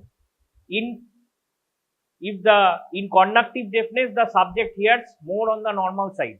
নিজে যখন প্রথমবার পড়ছি তখন অথরকেই পাগল মনে হয়, যে প্রথম কথা সে বলছে যেদিকে বেশি শুনছি, যেদিকে বেশি করছি, আর কেন, এটার কোনো এক্সপ্লেনেশনটা তো দিতে হবে। এক্সপ্লেনেশন দেওয়া আছে পরে, ততক্ষণে আমার পড়তে গিয়ে গুলিয়ে গেছে যে কি বলতে চাইছে, যে কন্ডাকটিভ হিয়ারিং লস পরে, মাস্কিং এফেক্টের কথা আরো 3 লাইন পরে দেওয়া আছে। প্রথমে বুঝতে হবে মাস্কিং এফেক্ট কি, তারপরে আমি যেহেতু বেশি শুনতে পাচ্ছি, সেহেতু যেভাবে একজন লেম্যান ইন্টারপ্রেট করবে সেইভাবে ইন্টারপ্রেট করে নেব, যে it is sensory neural hearing loss of opposite side, যেদিকে সেন্সারি নিউরাল হিয়ারিং লস সেদিকে কম শুনছে, তাই জন্য আমি আরেক দিকে বেশি শুনছি। একদিকে বেশি শুনছি, রাইট সাইডে বেশি শুনছি, মানে it is left side sensory neural hearing loss. This will be my first interpretation. Second interpretation is from masking effect. Masking effect কি আমি জানি, সুতরাং it can be that, it can also be that there is air conduction is defective in that, air conduction মানে অসিকুলার conduction, যেটাকে আমরা commonly air conduction বলি। সবাই বুঝেছে? So that is, it may be that nerves are okay on both sides, organ of Corti okay on both sides, but air conduction is deficient on one side, ambient sounds are masked, সুতরাং বোন কন্ডাকশনটা যেন সেদিকে বেশি। This is the interpretation of Weber's test. Equal হলে তো এর থেকে interpret করার কিছু নেই। If Weber's tests are equal on both sides, there is nothing to interpret from that. Okay. একটাই হতে পারে যে দুদিকেই বোধ। এখানে আমরা কি হিয়ারিং টেস্টে আমরা সবসময় সাইড পার্শিয়াল অ্যাজিউম কি করছি, it is partial hearing loss, bony কন্ডাকশনে কোনো ডিফেক্ট নেই, মানে conductive ডেফনেস is not bony, it is due to ossicles, এইগুলো আমরা অ্যাজিউমই করে নিই। দুদিকেই এক্স্যাক্টলি সেম হিয়ারিং লস আছে, সেন্সারি নিউরাল হিয়ারিং লস আছে, এইগুলো হতেই পারে, কিন্তু এগুলো রেয়ার, মানে দুদিকেই same hearing loss, same amount of partial hearing loss দুটো কানেই আছে, nerve is not hearing to the same extent on both sides, এটা সাধারণত হয় না। তার মানে কি, তার মানে একদিকে তার প্রবলেম বেশি, সেটাই সাধারণত হয়। তো সুতরাং সেইগুলো হলে আমরা এই হিয়ারিং টেস্ট দিয়ে ডিফারেন্সিয়েট করতে পারবো না। অ্যাকচুয়ালি এখন সব ইনস্ট্রুমেন্ট সব বেরোচ্ছে, অডিওমেট্রি এইসব দিয়ে সব করা হয়। এইগুলো clinical testing just gives the basic ideas, আমাদের গাইড করে towards whether we should use expensive tests or not. আমাদের দেশে এক্সপেন্সিভ টেস্ট ইউজ করার আগেও ভাবতে হয়, লিগালি আমাদের করতে হয় এখন, না হলে পরে কোর্ট আমাকে বলে, আগেকার দিনে বলতো না যে আপনি করেননি কেন, পেশেন্ট আপনাকে বলেছিল টাকা দিতে পারবে না, আপনার তো বলা উচিত ছিল। হ্যাঁ, একটা টেস্টের দাম, একটা টেস্টের খরচ যদি হয় 30,000 টাকা 40,000 যদি হয়, হিয়ারিং টেস্টের কথা বলছি, যে কোনো টেস্টের, একটা পেট স্ক্যান এখন সব বেরিয়ে গেছে, তো PET scan, whole body scan, তো সেটা যদি হয় তাহলে করার আগে আমরা ভাবতাম, এগুলো অফ দ্য রেকর্ড বলা উচিত, আগে আমরা ভাবতাম, এখন আর ভাবতে পারি না, মানে আমরা বলতে ডাক্তাররা ভাবতো, কেননা এখন তাকে কোর্ট বলতে পারে যে আপনি কি যদি বলেও থাকে আপনি বলেননি কেন, আপনি করবেন, তার মানে আপনি লেখেননি, মানে হচ্ছে আপনি ভাবেননি সেটা করা যেতে পারে, মানে আপনার নলেজ কম আছে তাই আপনি দেননি, তাই জন্য পেশেন্টের ক্ষতি হয়েছে। আপনি বলে দেখতে পারতেন, পরে না করালে সে যদি সই করতো যে আমার এটা ইকোনমিক রিজনসে করাবো না বা আমি করাতে পারছি না, তাহলে তার দায়িত্ব, কিন্তু আপনি কেন বলেন। But clinical testing is for taking a guide, আবার দরকার নেই দিচ্ছি তাতেও কোর্ট বলবে কিছুই দরকার নেই, আমি ক্লিনিক্যাল টেস্টিং, তো আপনি আমার কাছে এসছেন ফিসটা দিন যান অডিওমেট্রি করেন, এটাও হবে না। এসছেন যখন আপনার মুখ দেখে নিয়েছি, ফিস দিন এবার গিয়ে অডিওমেট্রি করেন, এটা করলেও হবে না। সুতরাং clinical testing gives us a guide to what, হ্যাঁ, কিছু না করে আমি তাকে অপথ্যালমোস্কোপির জন্য পাঠালে হবে না, সেলেন্স চার্ট করতে হবে, ঠিক আছে, জানতে হবে, করতে হবে। So this is Weber's test. এবার ওয়েবার্স টেস্টে আর রিনিস টেস্টের ইন্টারপ্রিটেশন কি, আইসোলেটেডলি যদি পড়ি, what is the interpretation of Rinne's test.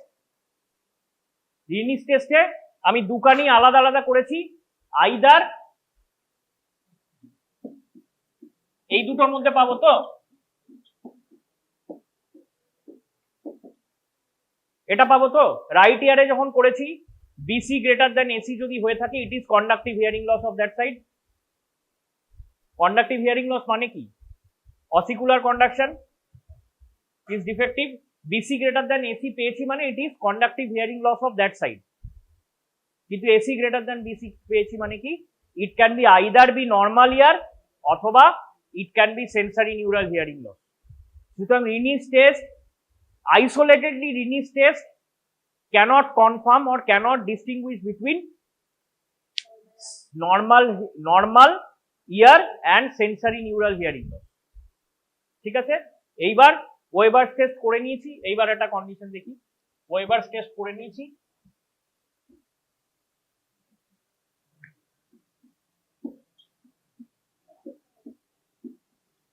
Any example? বোন, এটা পেয়েছি ওয়েবার্স টেস্টে। This I have got as an interpretation of the Weber's test. তাহলে আমার কনক্লুশন কি? Sensory neural hearing loss on left side, or this was the conclusion.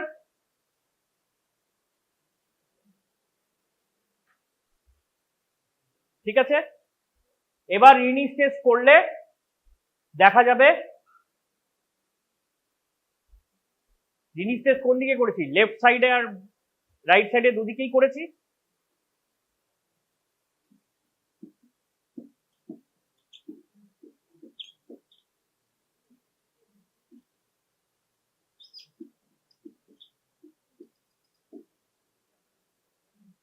either of these পাবো।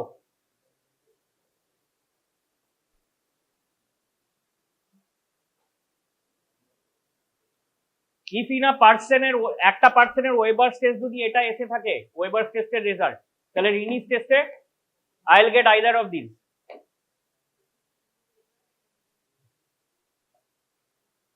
মানে পাবো আর কি, মানে এটা ব্যাক ক্যালকুলেশন থেকে বলছি পাবো। তাহলে আগে যদি রিনিস টেস্ট করে থাকি, দুটো পেয়ে গেছি। আগে যদি রিনিস টেস্ট করে থাকি, if we do the Rinne's test first, I have got this result, then after doing the Weber's test I can confirm। Rinne's test করে যদি এটা পেয়ে থাকি, তাহলে এইখানে কিন্তু আমি বলতে পারিনি লেফট সাইড নর্মাল নাকি সেন্সারি নিউরাল হিয়ারিং লস, এটাও অর লিখতে হবে। কারণ এমন হতে পারে যে দুদিকেই এসি গ্রেটার দ্যান বিসি পেয়েছে, ভুলিয়ে যাবে আবার ফর বিগিনার্স গুলি। রিনিস টেস্ট আগে করেছি একটা ইয়ারে, কি পেয়েছি? AC greater than BC left,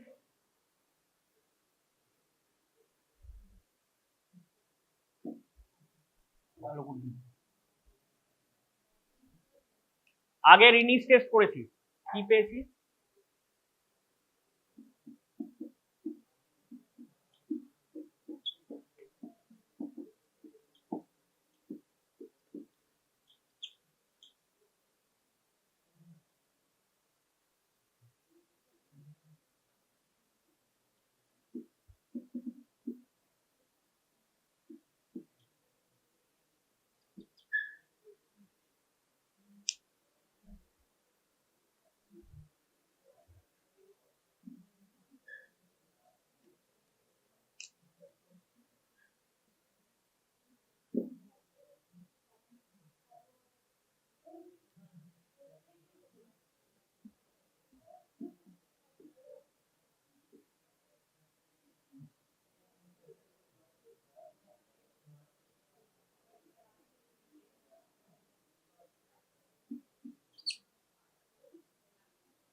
এটা পেয়েছি, তারপরে ওয়েবার করে ওটা পেয়েছি। Then I will conclude what? There is sensory neural hearing loss of left side. Right ear normal, right ear normal, কিছু বুঝতে পারছি এখানে? নর্মাল কিছুই বুঝতে পারছি না। এই খালি এইটুকু যখন করেছি, রিনিস টেস্ট যদি আগে করি, if I do Rinne's test first, right ear is normal, left ear is normal, মানে অ্যাকচুয়াল কন্ডিশন। এইটুকু যদি পেয়ে থাকি, তার মানে কি? আমি কিছুই বুঝিনি। Normally it may be left and right both normal sensory neural hearing loss. যখন ওয়েবার টেস্ট করেছি, this after this series test we are doing this test and then concluding ki right ear is normal, left ear is there is sensory neural hearing loss। এটার পরে ওটা পেয়েছি, রিনিজের পরে weber করেছি। রিনিতে এটা পেয়েছি, কন্ডাক্টিভ হিয়ারিং লস সেখান থেকেও পেয়েছি, ওখানে ওয়েবার থেকেও পেয়েছি। ঠিক আছে, কোনটা বেটার আগে করা? অ্যাকচুয়ালি 2S, মানে যদি ঠিক মতো বলতে হয়, যে কোনো একটা আগে করলেই হয়, অন্যটা পরে করলেই হয়। In almost all books, maybe all books, it is given Rinne's test is described first, Weber's test is described after that। কিন্তু আগে যদি ওয়েবার করে নিই, তাহলে আমি জানি আমার রিনিতে কি পাওয়ার কথা। আগে যদি রিনি করি, তাহলে বোঝা মুশকিল। ওয়েবার্স টেস্ট করে নিয়েছি, তাহলে এই ভেতর একটাই পাবো। সেম ফর লেফট, উল্টোটা যদি হয় তাই হবে। বনি conduction of left side greater than right side হলে কি হবে, এবার ভেবে ভেবে করতে হবে। বনি কন্ডাকশন অফ, তার মানে ওয়েবার্স টেস্টে যেদিকে বেশি পেয়েছি যেদিকে কম পেয়েছি সেইটা করলে আমার একটা ইন্ডিকেশন থাকবে আমি রিনিতে কি পেতে পারি। বিশেষ করে রিনিজ আগে করলে যদি এইটা পাই, দি ফার্স্ট অল্টারনেটিভ যদি পেয়ে থাকি, তাহলে আমি কিছুই ইন্টারপ্রেট করতে পারবো না। কারণ this may be sensory neural hearing loss normal, AC greater than BC on both side, may be nothing, may be normal ear on both side. কিছু যে থাকতেই হবে তার কোনো মানে নেই। সুতরাং I would suggest first do Weber's test. পরীক্ষায় এত মানে খুব গুলিয়ে দেওয়ার মতো করে ফার্স্ট ইয়ার হয়তো বলবে না, just perform the Weber's test and Rinne's test and say what you can say from that. Perform the Weber's test, যদি বেশি পাই তাহলে কি পসিবিলিটিস হতে পারে, একদিকে যদি বেশি পাই, যদি ইকুয়াল পাই তাহলে তার থেকে কিছু বোঝা যাবে না, ঠিক আছে। So why do we take the wrong route, এটা বোঝানোর জন্য যে ওয়েবার্স টেস্ট আগে করলেই হয়তো ভালো, কারণ রিনিজ টেস্ট ইজ, যদি এসি গ্রেটার দ্যান বিসি হয় তাহলে নথিং ইজ কনফার্মেটিভ, ঠিক আছে। ইকুয়াল হলে তো কিছুই, রিনিজ টেস্টে AC greater than BC. Now remember, Rinne's টেস্টে AC greater than BC is called Rinne's positive. It is called Rinne's positive test. মানে কি, Rinne's test, Weber's test, hearing test যদি শর্ট নোট আছে এগুলো সব লিখে লিখে জায়গা ভরাতে হবে। রিনিজ টেস্টে AC greater than BC is called Rinne positive. আমি একজনের জ্বর হয়েছে, ম্যালেরিয়া টেস্ট করাতে দিই, মানে doctor, the physician has advised him test for malaria or test for typhoid. Next year এই নামগুলো পড়বে। টাইফয়েড টেস্টে উইরাল টেস্ট দেওয়া হয়েছে for typhoid, it is positive. মানে কি, মানে তার রোগ আছে না রোগ নেই। হ্যাঁ, ম্যালেরিয়া টেস্ট এমপিডিএ, ম্যালেরিয়ার Parasite dual antigen test, positive. মানে কি, রোগ আছে না নেই। তার মানে একটা টেস্ট করতে দিচ্ছি পজিটিভ, মানে ইউজুয়ালি দ্যাট ইজ ব্যাড, রোগটা আছে। রিনিজ টেস্ট পজিটিভ মানে কি, ear is sensory neural hearing loss থাকতে পারে কিন্তু নর্মাল। সুতরাং সাম টাইপ অফ মিসনোমার, ঠিক আছে। কিন্তু এভাবেই চলে আসছে, যে টেস্ট যে ডেসক্রাইব করেছে সে বলেছে AC greater than BC is Rinne's test positive. BC greater than EC মানে AC confirmation that there is conductive deafness, but still we call it Rinne's test negative. এমন নয় যে নেগেটিভ নেই মানে কিছু নেই, এটা মনে রাখতে হবে। মনে রাখতে হবে মানে পজিটিভ মানেই ডিজিজ, নেগেটিভ মানেই নট ডিজিজ তা নয়। রিনিজ টেস্টের ক্ষেত্রে what is Rinne's negative, BC greater than AC is called Rinne's test negative, but that means conductive hearing loss is present. AC greater than BC is positive, there obviously may be sensory neural hearing loss, কিন্তু হতেই পারে, but it may be normal also. টেস্টকে positive বলছি but ear is normal, some kind of misnomer. Medical সায়েন্সের সঙ্গে ভাবলে some kind of misnomer. টেস্টকে negative বলছি অথচ বলছি কন্ডাক্টিভ হিয়ারিং লস আছে। টাইফয়েড টেস্ট নেগেটিভ মানে টাইফয়েড নেই, ম্যালেরিয়া টেস্ট নেগেটিভ মানে নেগেটিভ নেই। লেম্যান্স কমন টার্ম, কমন টার্মের মতো নয়। Rinne's test negative, BC greater than AC কে বলা আছে Rinne's test negative, AC greater than BC কে Rinne's test positive. The AC greater than BC means it can be normal, BC greater than AC is conductive hearing loss, আর AC greater than BC এর আরেকটা option হচ্ছে sensory neural hearing loss. তাহলে আগে ওয়েবার্স test করব, তারপর রিনিজ test করব, আমি রেজাল্ট পেয়ে যাব। উল্টোটা করলেও পাবো, তবে ফর বিগিনার্স যদি কনক্লুশনে পৌঁছতে হয়, I think it is better to do Weber's test first. কেন বোঝা গেছে, আমি ওয়েবার্স টেস্টে আনইকুয়াল থাকলে আমি দুটো অপশন পেয়ে গেলাম, I confirm it by the Rinne's test. Poisonous নয়, দিস ইজ মিলিপেড।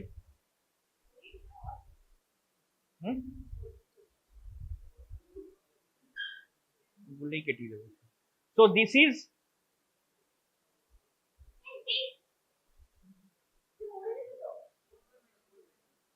গুটি নেয়, তো আবার যখন হয়ে যাবে, this is millipede.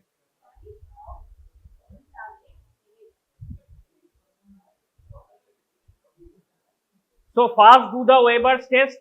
If it is unequal, know your possibilities and then go to do the Rinni's test. পরীক্ষায় যদি আলাদা করতে দেয়, যাকে রিনিজ দেবে তাকে ওয়েবার দিল না, যাকে ওয়েবার দেবে রিনিজ দেবে না, তাহলে জাস্ট তোমার কাছে জানতে চাইবে যে what are the interpretation. But যদি ফাইনাল কনক্লুশন করতে বলে যে তুমি বলো, because in first year you do on your own friends, everything should be normal.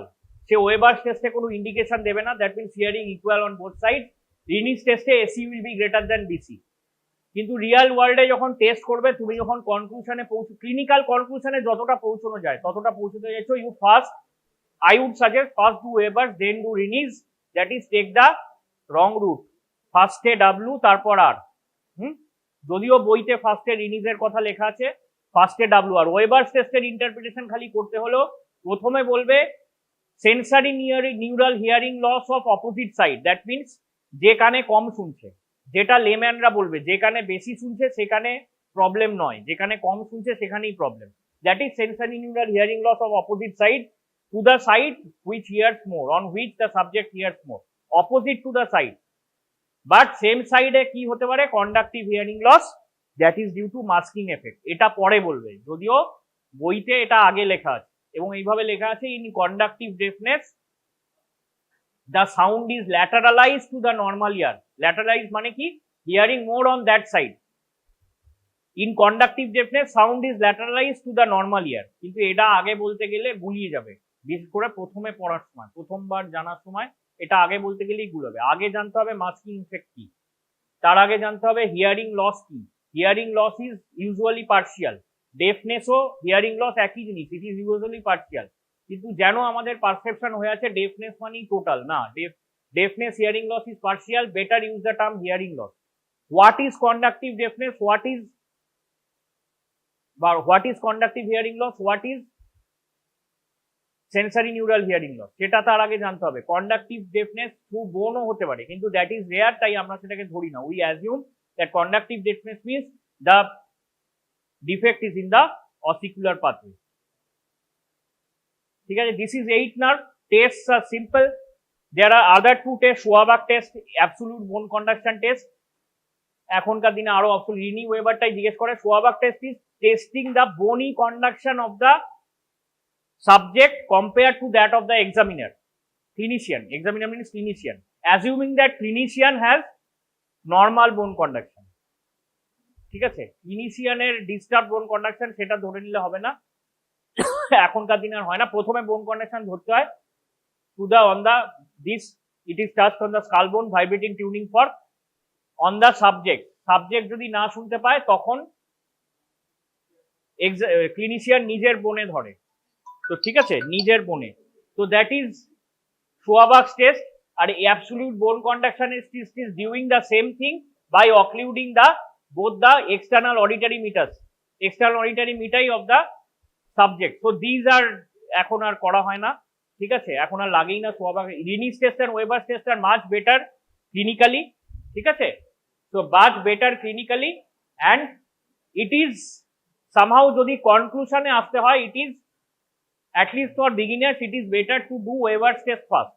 আর যদি আলাদা আলাদা করতে বলে তাহলে খালি ইন্টারপ্রিটেশন বলবে, যে so do the Rinnis test on the right ear and tell me your interpretation। AC greater than BC, it may be normal or sensory neural hearing loss, not possible to conclude। BC greater than EC, it is conductive hearing loss। না বলে দাও অবধি দোকানেই করতে হবে। আর যদি বলে যে ক্লিনিক্যাল কনক্লুশনে এসো, তাহলে better do the, sir I am doing the, madam I am doing the Weber's test first, then I will do the Rinne's test and I will tell you the result. সাধারণত হয়তো বলবে না, যে কোনো একটা করে তোমাকে ইন্টারপ্রিটেশন বলতে বলবে, কিন্তু বললে আগে ওয়েবার করে নেওয়াই ভালো, right? Take the wrong route, ঠিক আছে। So this is cranial nerve 8. On Monday again same things, this is semester যারা ক্লাস করোনি, cranial nerve 1 2 3 4 6 5 7 হয়ে গেছে, 1 to 7 হয়ে গেছে, 1 to 8 হয়ে গেল। Very important from the exam point of view. 2 3 4 6 8 এগুলো খুবই ইম্পর্টেন্ট, মানে from the exam point of view. Real ওয়ার্ল্ডে সবই ইম্পর্টেন্ট, 2 3 4 6 8 একটু টাফও। সুতরাং go on practicing this at home. Basal ganglia or basal ganglion means, what is the definition of ganglion from physiology? You have studied. It is a accumulation of of cell bodies of neuron in a particular area. Okay, where it is found? It is found outside the CNS. But here we are seeing it is found inside the CNS. Okay, be quiet everyone.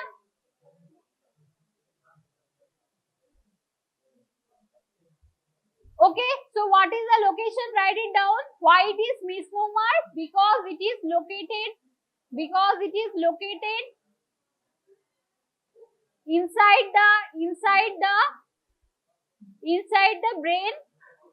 inside the brain, just below the cerebral cortex,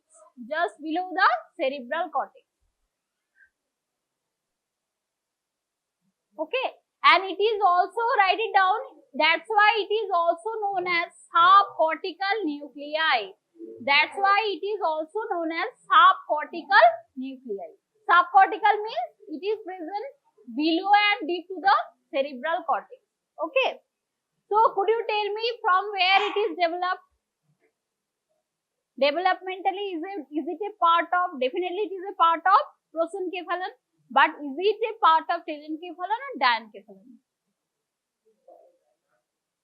No, it is a part of telencephalon. Okay, so write it down. Developmentally, it is a part of telencephalon. Okay, it is a part of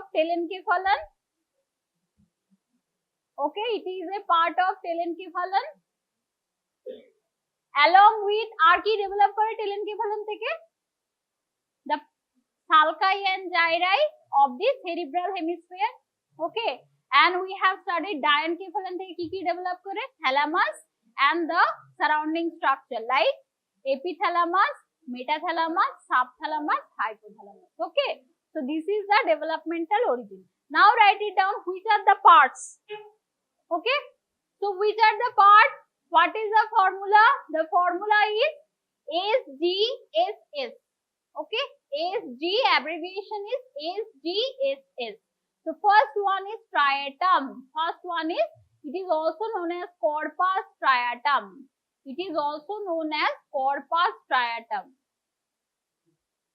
Okay, so corpus striatum composed of two structures. One is caudate nucleus, and another one is putamen.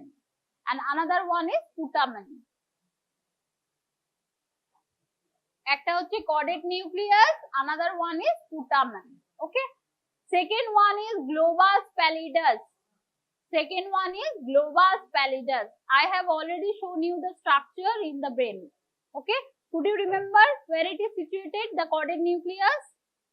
If you do, you have to do which section? Horizontal section. Okay, so first structure you will notice one C-shaped structure, so that is the caudate nucleus. Okay, afterwards you will get V-shaped white color area, so that is the internal capsule. So after that you will have the biconcave lens-like structure, so that is the lentiform nucleus. Now the lentiform nucleus has got two parts. Which are the part? একটা হচ্ছে globus pallidus আর একটা হচ্ছে putamen. So which one is the medial, which one is the lateral? Putamenটা lateral থাকবে, globus pallidus টা medial. But see, putamen is included in the striatum. দেখতে পেয়েছিস? যদিও এটা part of the lentiform nucleus, but it is involved in the striatum. So this is the first part. Second part is the globus pallidus. Why? There is a one reason. Okay, why? Because there are three type of cerebrum. Okay, first one is the paleo-cerebrum. Okay, paleo-striatum. Second one is the neo-striatum. Third one is the archistratum. Okay, write it down. First one is the neo-striatum. Neo means what? New. Okay, so it includes two structures. These two structures, caudate nucleus and the putamen.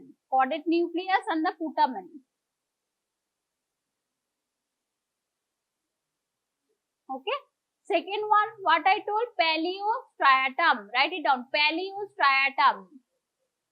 Same spelling, it would be same spelling. Okay, paleo-striatum. So paleo-striatum include again two structures. One is globus pallidus. Okay, and the lentiform nucleus. Okay, Then the last one is archicerebrum, okay, or archistratum, okay. So which is the oldest structure? Among them, which is the oldest structure? That is the archistratum, okay. And which is the newest structure? Neostratum, okay.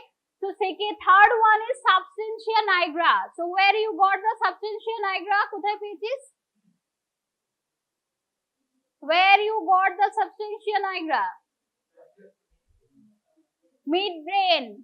What I told, it is a pigmented grey matter found in the midbrain. So this is also included in the basal nuclei.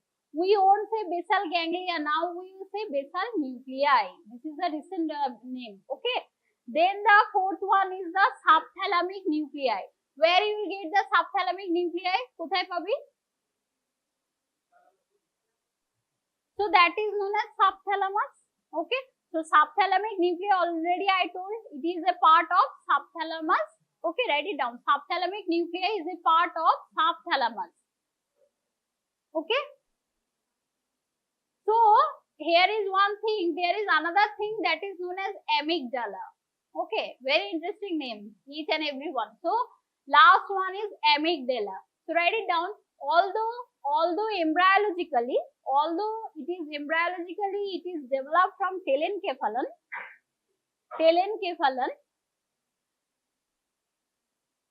So that's why it is included. In the basal nucleus. Okay, amygdala is included in the basal nuclei, but functionally is a part of limbic system. Okay, already I have discussed limbic system is about the emotions. Okay, so remember amygdala is a part of the limbic system. So which one is the amygdala? Do you know what are the shape of all these things? First one is caudate nucleus, where it is situated. We are just saying it is a subcortical thing, right? But where it is situated? Now you are already aware of corpus callosum, right?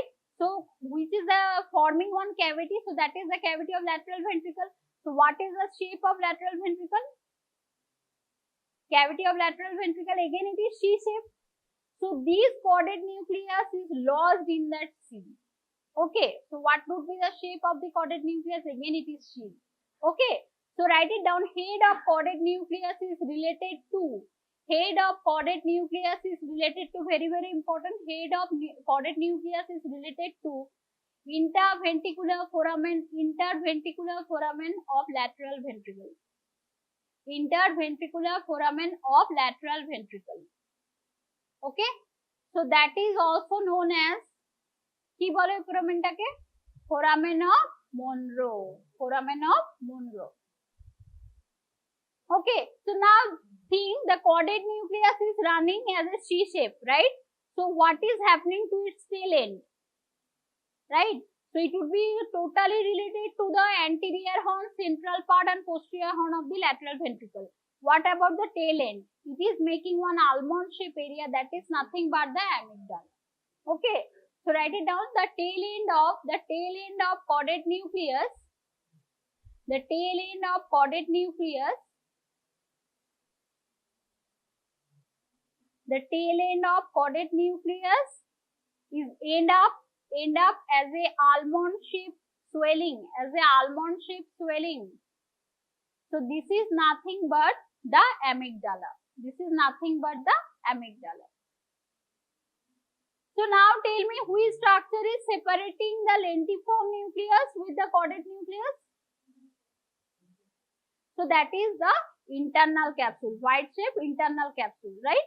So in the internal capsule, if you see the globus pallidus has got two structures. One is medial side, other one is lateral side. How does it produce? There is a formation of lateral and medial medullary lamina. Okay, lateral and medial medullary lamina. Now we will see the picture. So see very nicely. This is the picture. Okay. So what are the things you could see? First one is the caudate nucleus, C-shaped. Okay.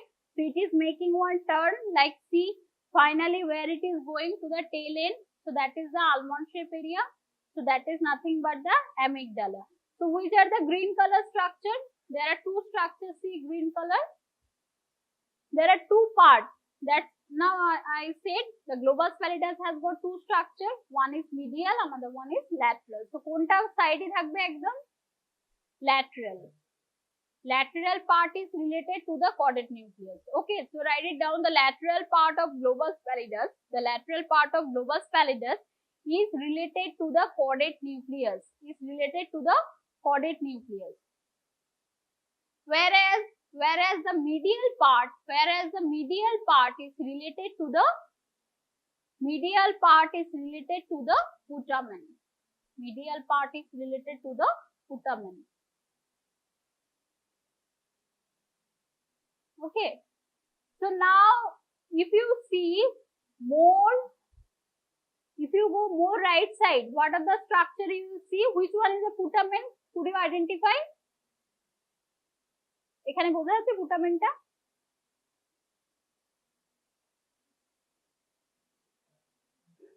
Putamen is adherent to the head of the caudate nucleus.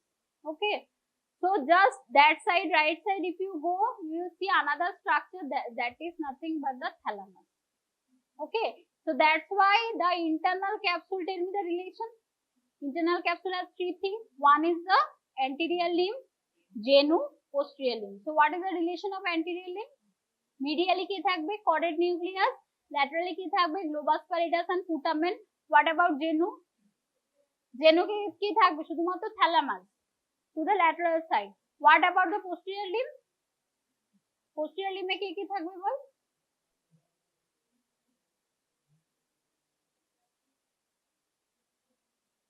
Posterior limb e ki relation hobe? Medially ki thakbe, laterally ki thakbe? Medially থাকবে globus pallidus আর putamen. বোঝা গেল? globus pallidus আর putamen. আর laterally কি চলে যাবে? thalamus. Okay. So while we discuss internal capsule, we will get to know this one. Okay. Now I will tell about other thing like আর কি পাচ্ছি? Another one is subthalamic nuclei. So what is the function of subthalamic nuclei? Any idea? Already I have discussed. Subthalamic nuclei কি কাজ? যেটা তো subthalamus এ থাকে। হ্যাঁ? কি function? Subthalamic nuclei কি কাজ? All the basal nuclei has got same function. Okay, so what is the main function? It is about the movement. Write it down. Function of basal nuclei is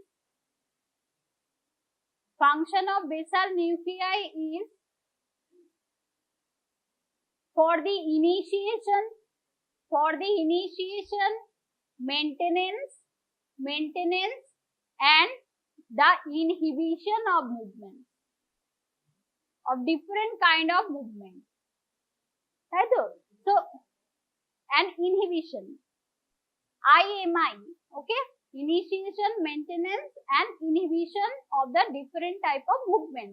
Now tell me, what is the function of cerebral cortex? About the movement. What is the major function that has been done by cerebral cortex? Planning and execution, both. Okay, that has been done by the cerebral cortex. The next basal nuclei is doing the initiation, maintenance and inhibition. তিনটেই করতে পারে. What about the cerebellum then? Posture, equilibrium and tone, muscle tone. Okay, that would be done by the cerebellum. Okay, so that's why everything is acting for any kind of movement. Okay, so suppose any disease of cerebral cortex, what will happen? Planning nahi, execution nahi. So what would be the disease? It is the paralysis, hemiplegia, monoplegia, whatever. ঠিক আছে, quadriplegia হতে পারে, পুরোটা গেছে। Then next one, যদি basal nuclei হয় তাহলে কি ধরনের ডিজিজ হতে পারে? কি বললাম? পুরোপুরি মুভমেন্ট। ধর একটা, which are the movement? Suppose if you are walking or running, okay, your hand are going, upper limb is going front and back, right? So this thing, do you know?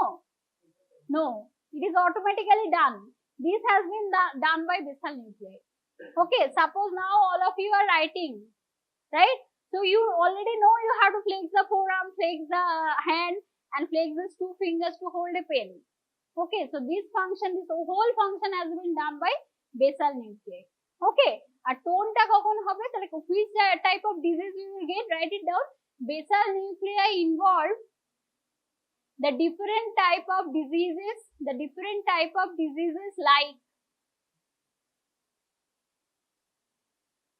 like Parkinsonism, because substantia nigra, right? Parkinsonism. Then second one is athetosis. Okay, Huntington's chorea. এগুলো প্রত্যেকটা clinical অ্যানাটমির জন্য important. Okay, Huntington chorea, হেমিব্যালিসমাস,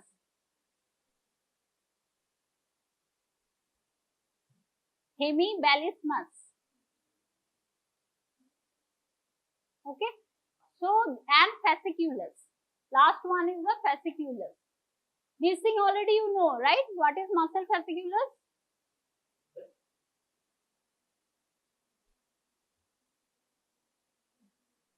Some minute, some transient type of movement. Okay, so each and everything is important for the clinical anatomy. Okay, so these are the disorder of basal nuclei. What will happen if the cerebellum is involved? Cerebellum যদি involve হয় তাহলে কি হবে? What I told, equilibrium would be going, so that there would be vertigo. Okay, there would be nystagmus, this kind of diseases. আর কি হতে পারে? The gait would be affected, right? Gait would be affected, তাই তো? আর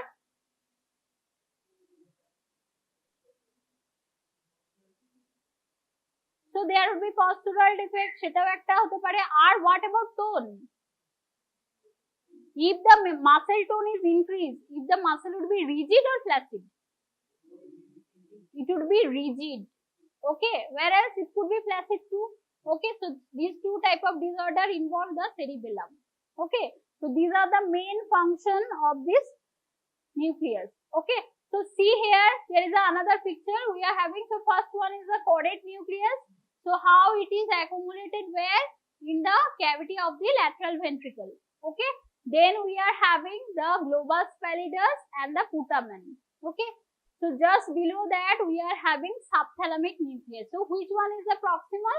Subthalamic nuclei. Up to now you are getting where?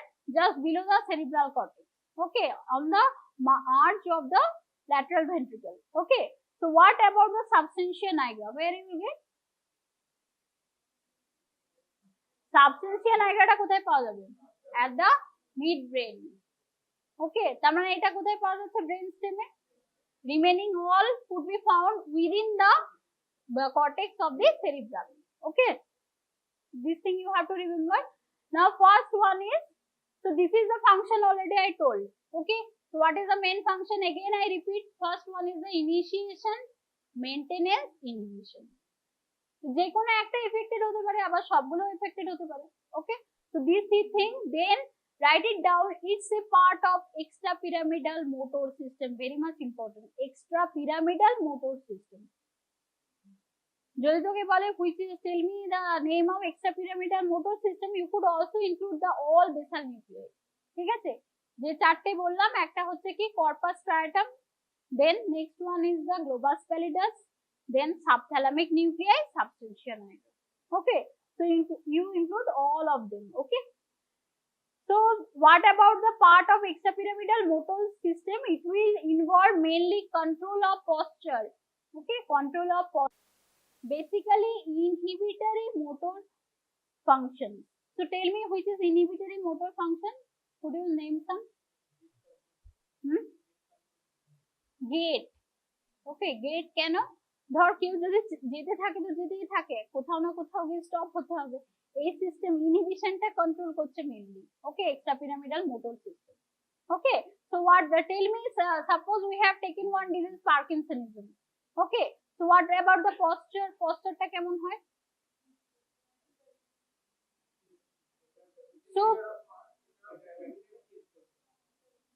So there would be cogwheel rigidity.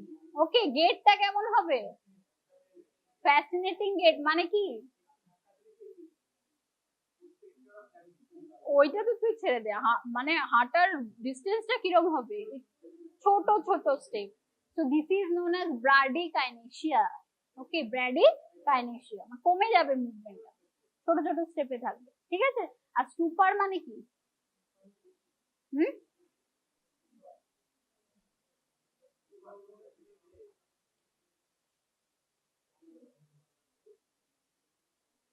Super মানে কি? Involuntary movement হবে। ওকে, resting ট্রেমার, তাই না? Resting ট্রেমার। So this is the Parkinsonism. So remember, inhibiting motor function. Okay, আচ্ছা এখানে একটা development বলা হয়েছে, write it down. Development of basal nuclei, development of basal nuclei. So tell me about the development of CNS. কি করে হয়? Basically it is developed from ectoderm. Write it down, ectoderm. I am giving you the chart first. Write it down, ectoderm. Ectoderm will give rise to neuroectoderm. ঠিক আছে, ectoderm থেকে হয়ে গেল neuroectoderm. ওকে, ectoderm কতগুলোতে divide করে জানিস?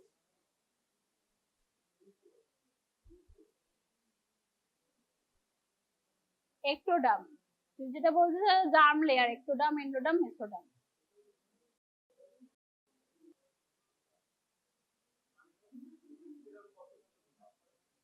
সেটা একটু useful. ectodermটা কটা ভাগে ভাগ হয়? From where our nerves are developed? From myotome.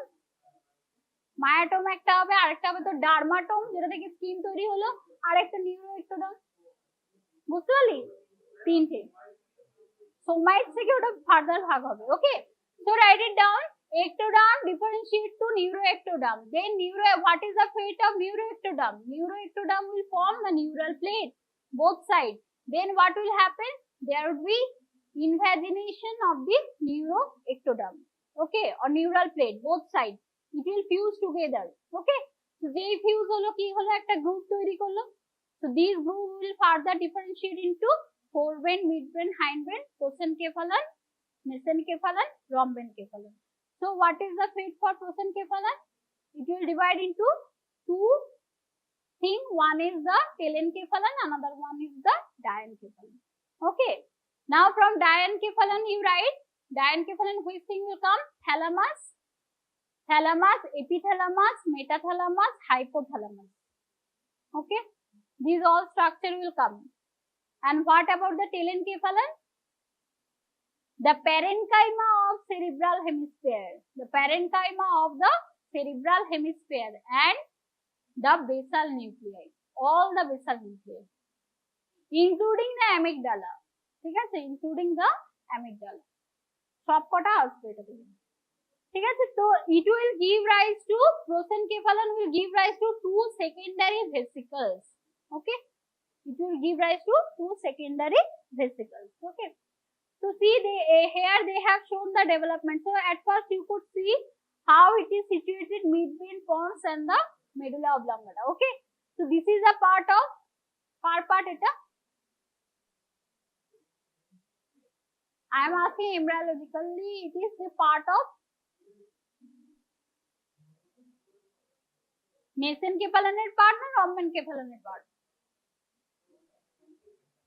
তাহলে cerebellumটা কোথা থেকে আসছে?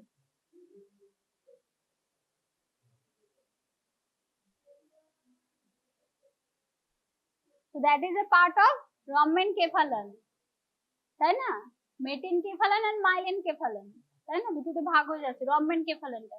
Okay, you just follow the chart. Okay, which of the brain derivatives is coming from where? Okay, now write it down. What is striatum? What is pallidum? There is two terms. One is striatum, another one is pallidum. Okay, so striatum ki functionally the putamen is more closely allied to caudate nucleus. Why we are taking putamen? Although putamen is a part of lentiform nucleus, but we are taking with chordate nucleus. Why? Because of its proximity. Okay, proximity to the chordate nucleus. Together we are calling striatum. Okay, so what is pallidum? The globus pallidus. This is the oldest part, so that is known as the pallidum. MCQ dite pare. Okay, so be very careful. আবার যদি lentiform nucleus এর part বলে দুটো বলতে হবে, one is the globus pallidus, another one is the putamen. Okay, so anatomically the putamen and the globus pallidus together called the lentiform nucleus. Okay, the striatum and pallidum is collectively known as the corpus striatum. So what is the definition of corpus striatum then? All.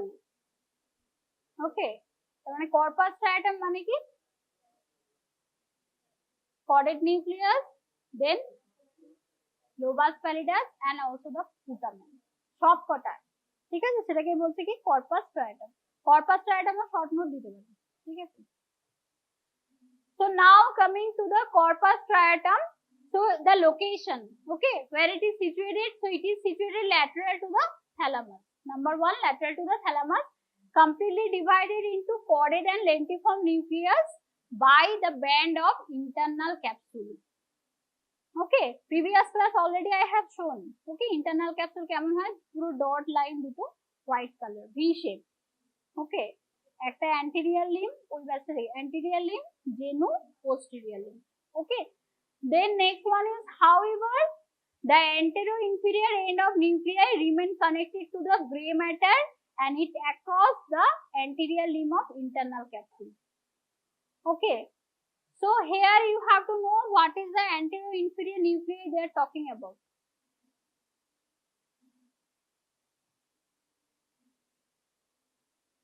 কেন আমি caudate nucleus আর পুটামেনটাকে actually বলছি একসাথে, because some fibres are crossing over the internal capsule, it is making one common connection. Okay, so that's why we are calling it the corpus striatum. Okay, so this is about the corpus striatum. So see over here, so what is this biconvex area? What is the shape of lentiform nucleus? কিরকম দেখতে?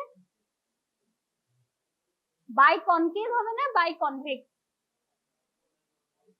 biconvex. Okay, what is the shape of lentiform nucleus? Biconvex. Okay, so that area is the lentiform nucleus. So from that, if you see the lateral ventricle, if you could remember, so that cavity of lateral ventricle is related to the chordate nucleus. Okay, so tell me, the lateral ventricle have got how many horns? 2 anterior horns and the posterior horn, and in middle it has got the central part. Now if somebody will tell you, tell me the part related to the anterior horn of lateral ventricle. Could you tell? সরাসরি না, কি কি পার্টের সাথে related হবে? anterior পার্টটা, anterior হর্নটা ball. So it is making floor. Why I am forcing here, write it down. The chordate nucleus and lentiform nucleus will form the floor of anterior horn, central part, and the posterior horn of lateral ventricle. So you don't have to mark up. Once you remember the image, you could easily write. Okay, anterior horn ki relation, posterior horn ki relation. Okay, so if you see the chordate nucleus, in between that one structure is there, that is nothing but the thalamus. Okay, so that is intervening, and at last we are having the amygdaloid body. Okay, so just make a snapshot of this chart. This is very much important.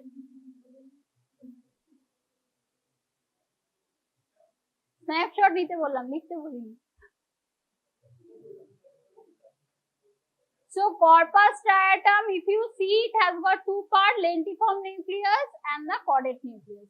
Now lentiform nucleus has got 2 parts, globus pallidus, putamen. Okay, the globus pallidus is only the part of paliostriatum or pallidum. Okay, and remaining all chordate nucleus, putamen is forming neostriatum. Okay, okay, so what is Paliostratum, কে বললো?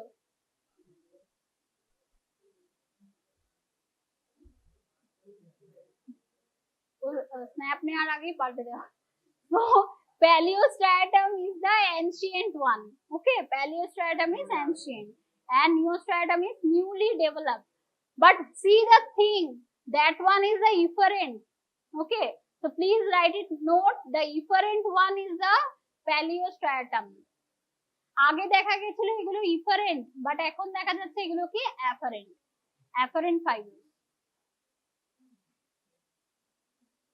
Okay, so this is the efferent structure, this is the afferent structure. Okay,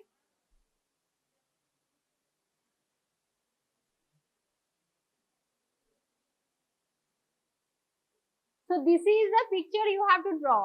Okay, so in between that you could see this white color shape area, this is the internal capsule. Okay, so internal capsule, which one is the anterior limb? It would be towards the caudate nucleus. ঠিক আছে, and if you see the posterior limb, it is towards the thalamus, right? It is fully occupied laterally by the thalamus. So the posterior limb is more elongated, more long. Okay, and here could you tell me, I have already shown the internal capsule. If you go medial to lateral, what are the things you could see? Write it down. Number one is in the specimen. Okay, in the specimen, what are the structure you will see? Number one is caudate nucleus. Number one is the caudate nucleus. Okay, second one is the কি হবে তারপর globus pallidus.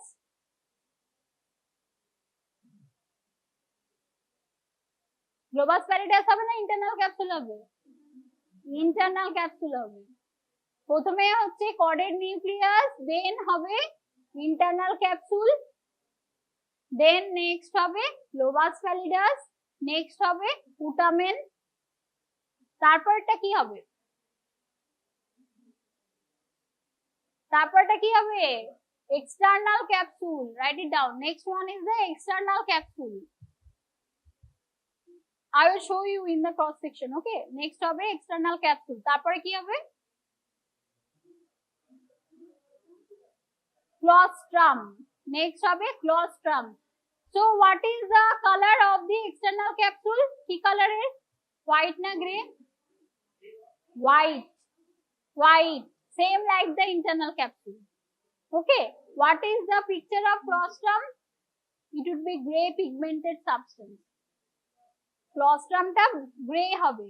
Okay, and most laterally you are having extreme capsule. এখানে শেষ না আরো কিছু structure আছে? আরো laterally আরেকটা স্ট্রাকচার আছে, that is known as insula.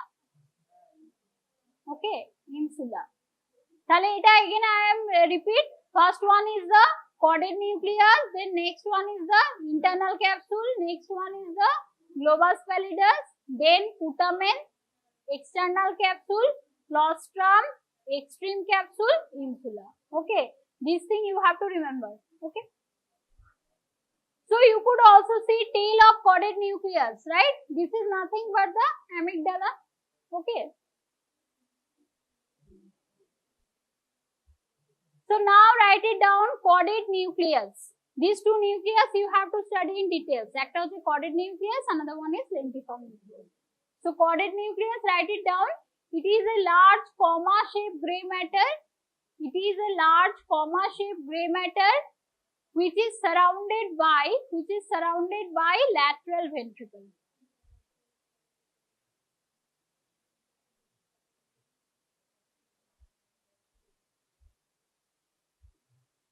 So it's a comma-shaped gray matter which is surrounded by lateral ventricle. Okay, so it is found whole the convexity of lateral ventricle. Okay, it is found throughout the convexity of lateral ventricle. Okay, next point. Third one is its rounded part in front. Already I told it is related to interventricular foramen of Monro.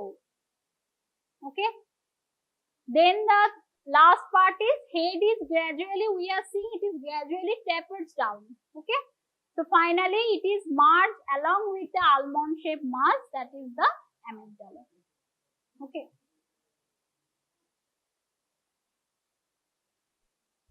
So that is also known as amygdaloid body. Both are same. Okay. To see the same picture again and again. Okay. So one thing you could see, there is additionally 3 nucleus. Please write it down. This side additionally there are 3 nucleus. Number 1 is nucleus accumbens, olfactory tubercle, and the third one is ventral pallidum. It is also related to what? Head of the caudate nucleus. ঠিক আছে, এই তিনটে structure লিখতে পারিস। It is also related to the head of the caudate nucleus.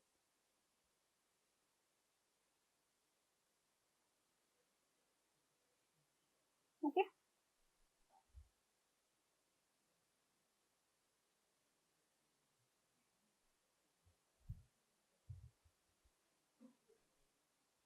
So here they have shown what is the floor and the lateral wall of the anterior horn of lateral ventricle is made of. That is by the head of caudate nucleus. Okay. And body, you could write, this is also the relation of lateral ventricle. Okay. So first one is about the anterior horn. So anterior horn is related to which part of basal nuclei? Number 1 is the head of the caudate nucleus. Okay. Then body is forming the central part of lateral ventricle. This thing already I have discussed. Vishon important duto structure, you will see frequent MCQs used to come. কোন দুটো structure? Stria terminalis, thalamus striated vein. Okay, central part of lateral ventricle. Central part of lateral ventricle, which is also related to the body of the caudate nucleus. Body of caudate nucleus. So there are 2 structures. Number 1 is stria terminalis, second one is thalamus striated vein. ঠিক আছে, this structure also you will get on the thalamus. Thalamus at both sides pabe. You will also get the both side of the third ventricle. Same structure again and again will come. Okay.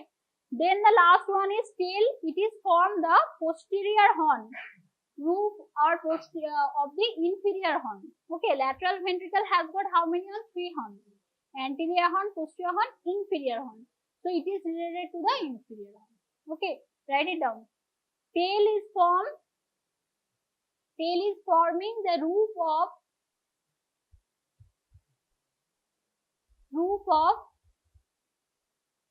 the inferior horn of lateral ventricle. Inferior horn of lateral ventricle.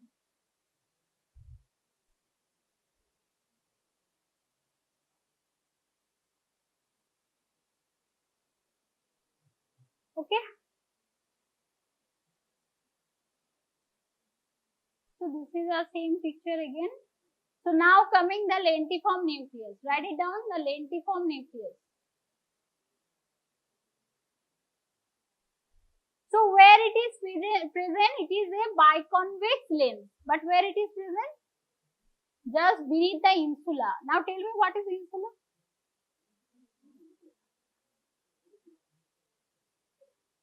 Insula lobe. Insula মানে কি? সালকায়ে জায়রাইতে বলেছিলাম। So where you are getting the lateral sulcus, think very nicely, where you are getting the lateral sulcus, there is one curve. Okay. So some part of the cerebral cortex is hidden over here. Okay. Insula means which is hidden. So insular just medially keep away. This is the lentiform nucleus. Okay. Then it is also forming the lateral boundary, very much important. It is also forming the lateral boundary of internal capsule. Right? So কোন বাউন্ডারিটা তৈরি করছে? Lateral boundary.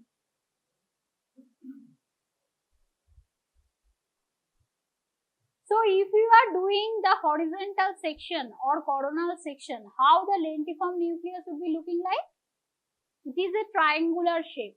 Okay. but base would be facing laterally. Okay, that is what written. So just write it down. In horizontal section of cerebrum, it appears a wedge shape. It appears as a wedge shape with broad convex base directed laterally. ঠিক আছে?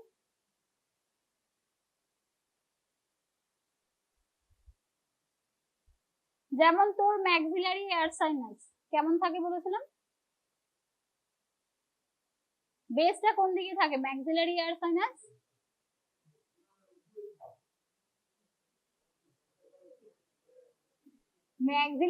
Sinus এর বেসটা নোজের দিকে থাকবে, এপেক্সটা কোন দিকে থাকবে?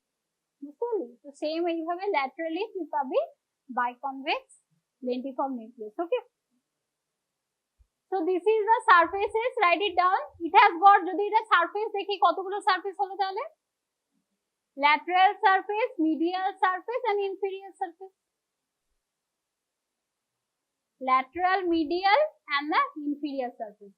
Now lateral surface, thin sheet of white matter, external capsule and grooved by lateral striate artery. Lateral striated artery, vein নয় কিন্তু, ঠিক আছে? এটা কিন্তু ইন্ডিভিজুয়ালিও আসতে পারে, ঠিক আছে? যে কোনো একটা নিউক্লিয়াস দিয়ে দিল, কর্ডেড নিউক্লিয়াস বা লেন্টিফর্ম নিউক্লিয়াস, ঠিক আছে? পুরো ডিটেলসে বলতে হবে। Medial surface there is angulated genu. Medial surface there is angulated genu. Inferior surface, that is sublentiform part of internal capsule. Sublentiform part of internal capsule. Next class I will discuss about the internal capsule. Okay, there we are having two parts. This internal capsule, one is sublentiform part, another one is retrolentiform part. That means they are related to whom? Related to the lentiform nucleus. বুঝতে পারলে? So both parts, তাহলে কোন পার্টটা related to the inferior surface? Sublentiform part. Okay, write it down.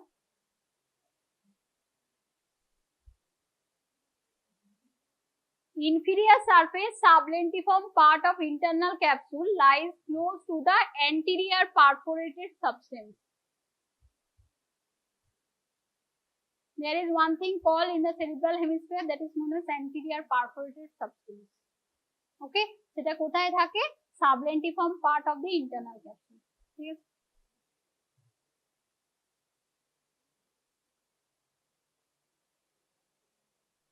Okay, so here they have shown the subdivision, how the lentiform nucleus is divided into globus pallidus and putamen. How?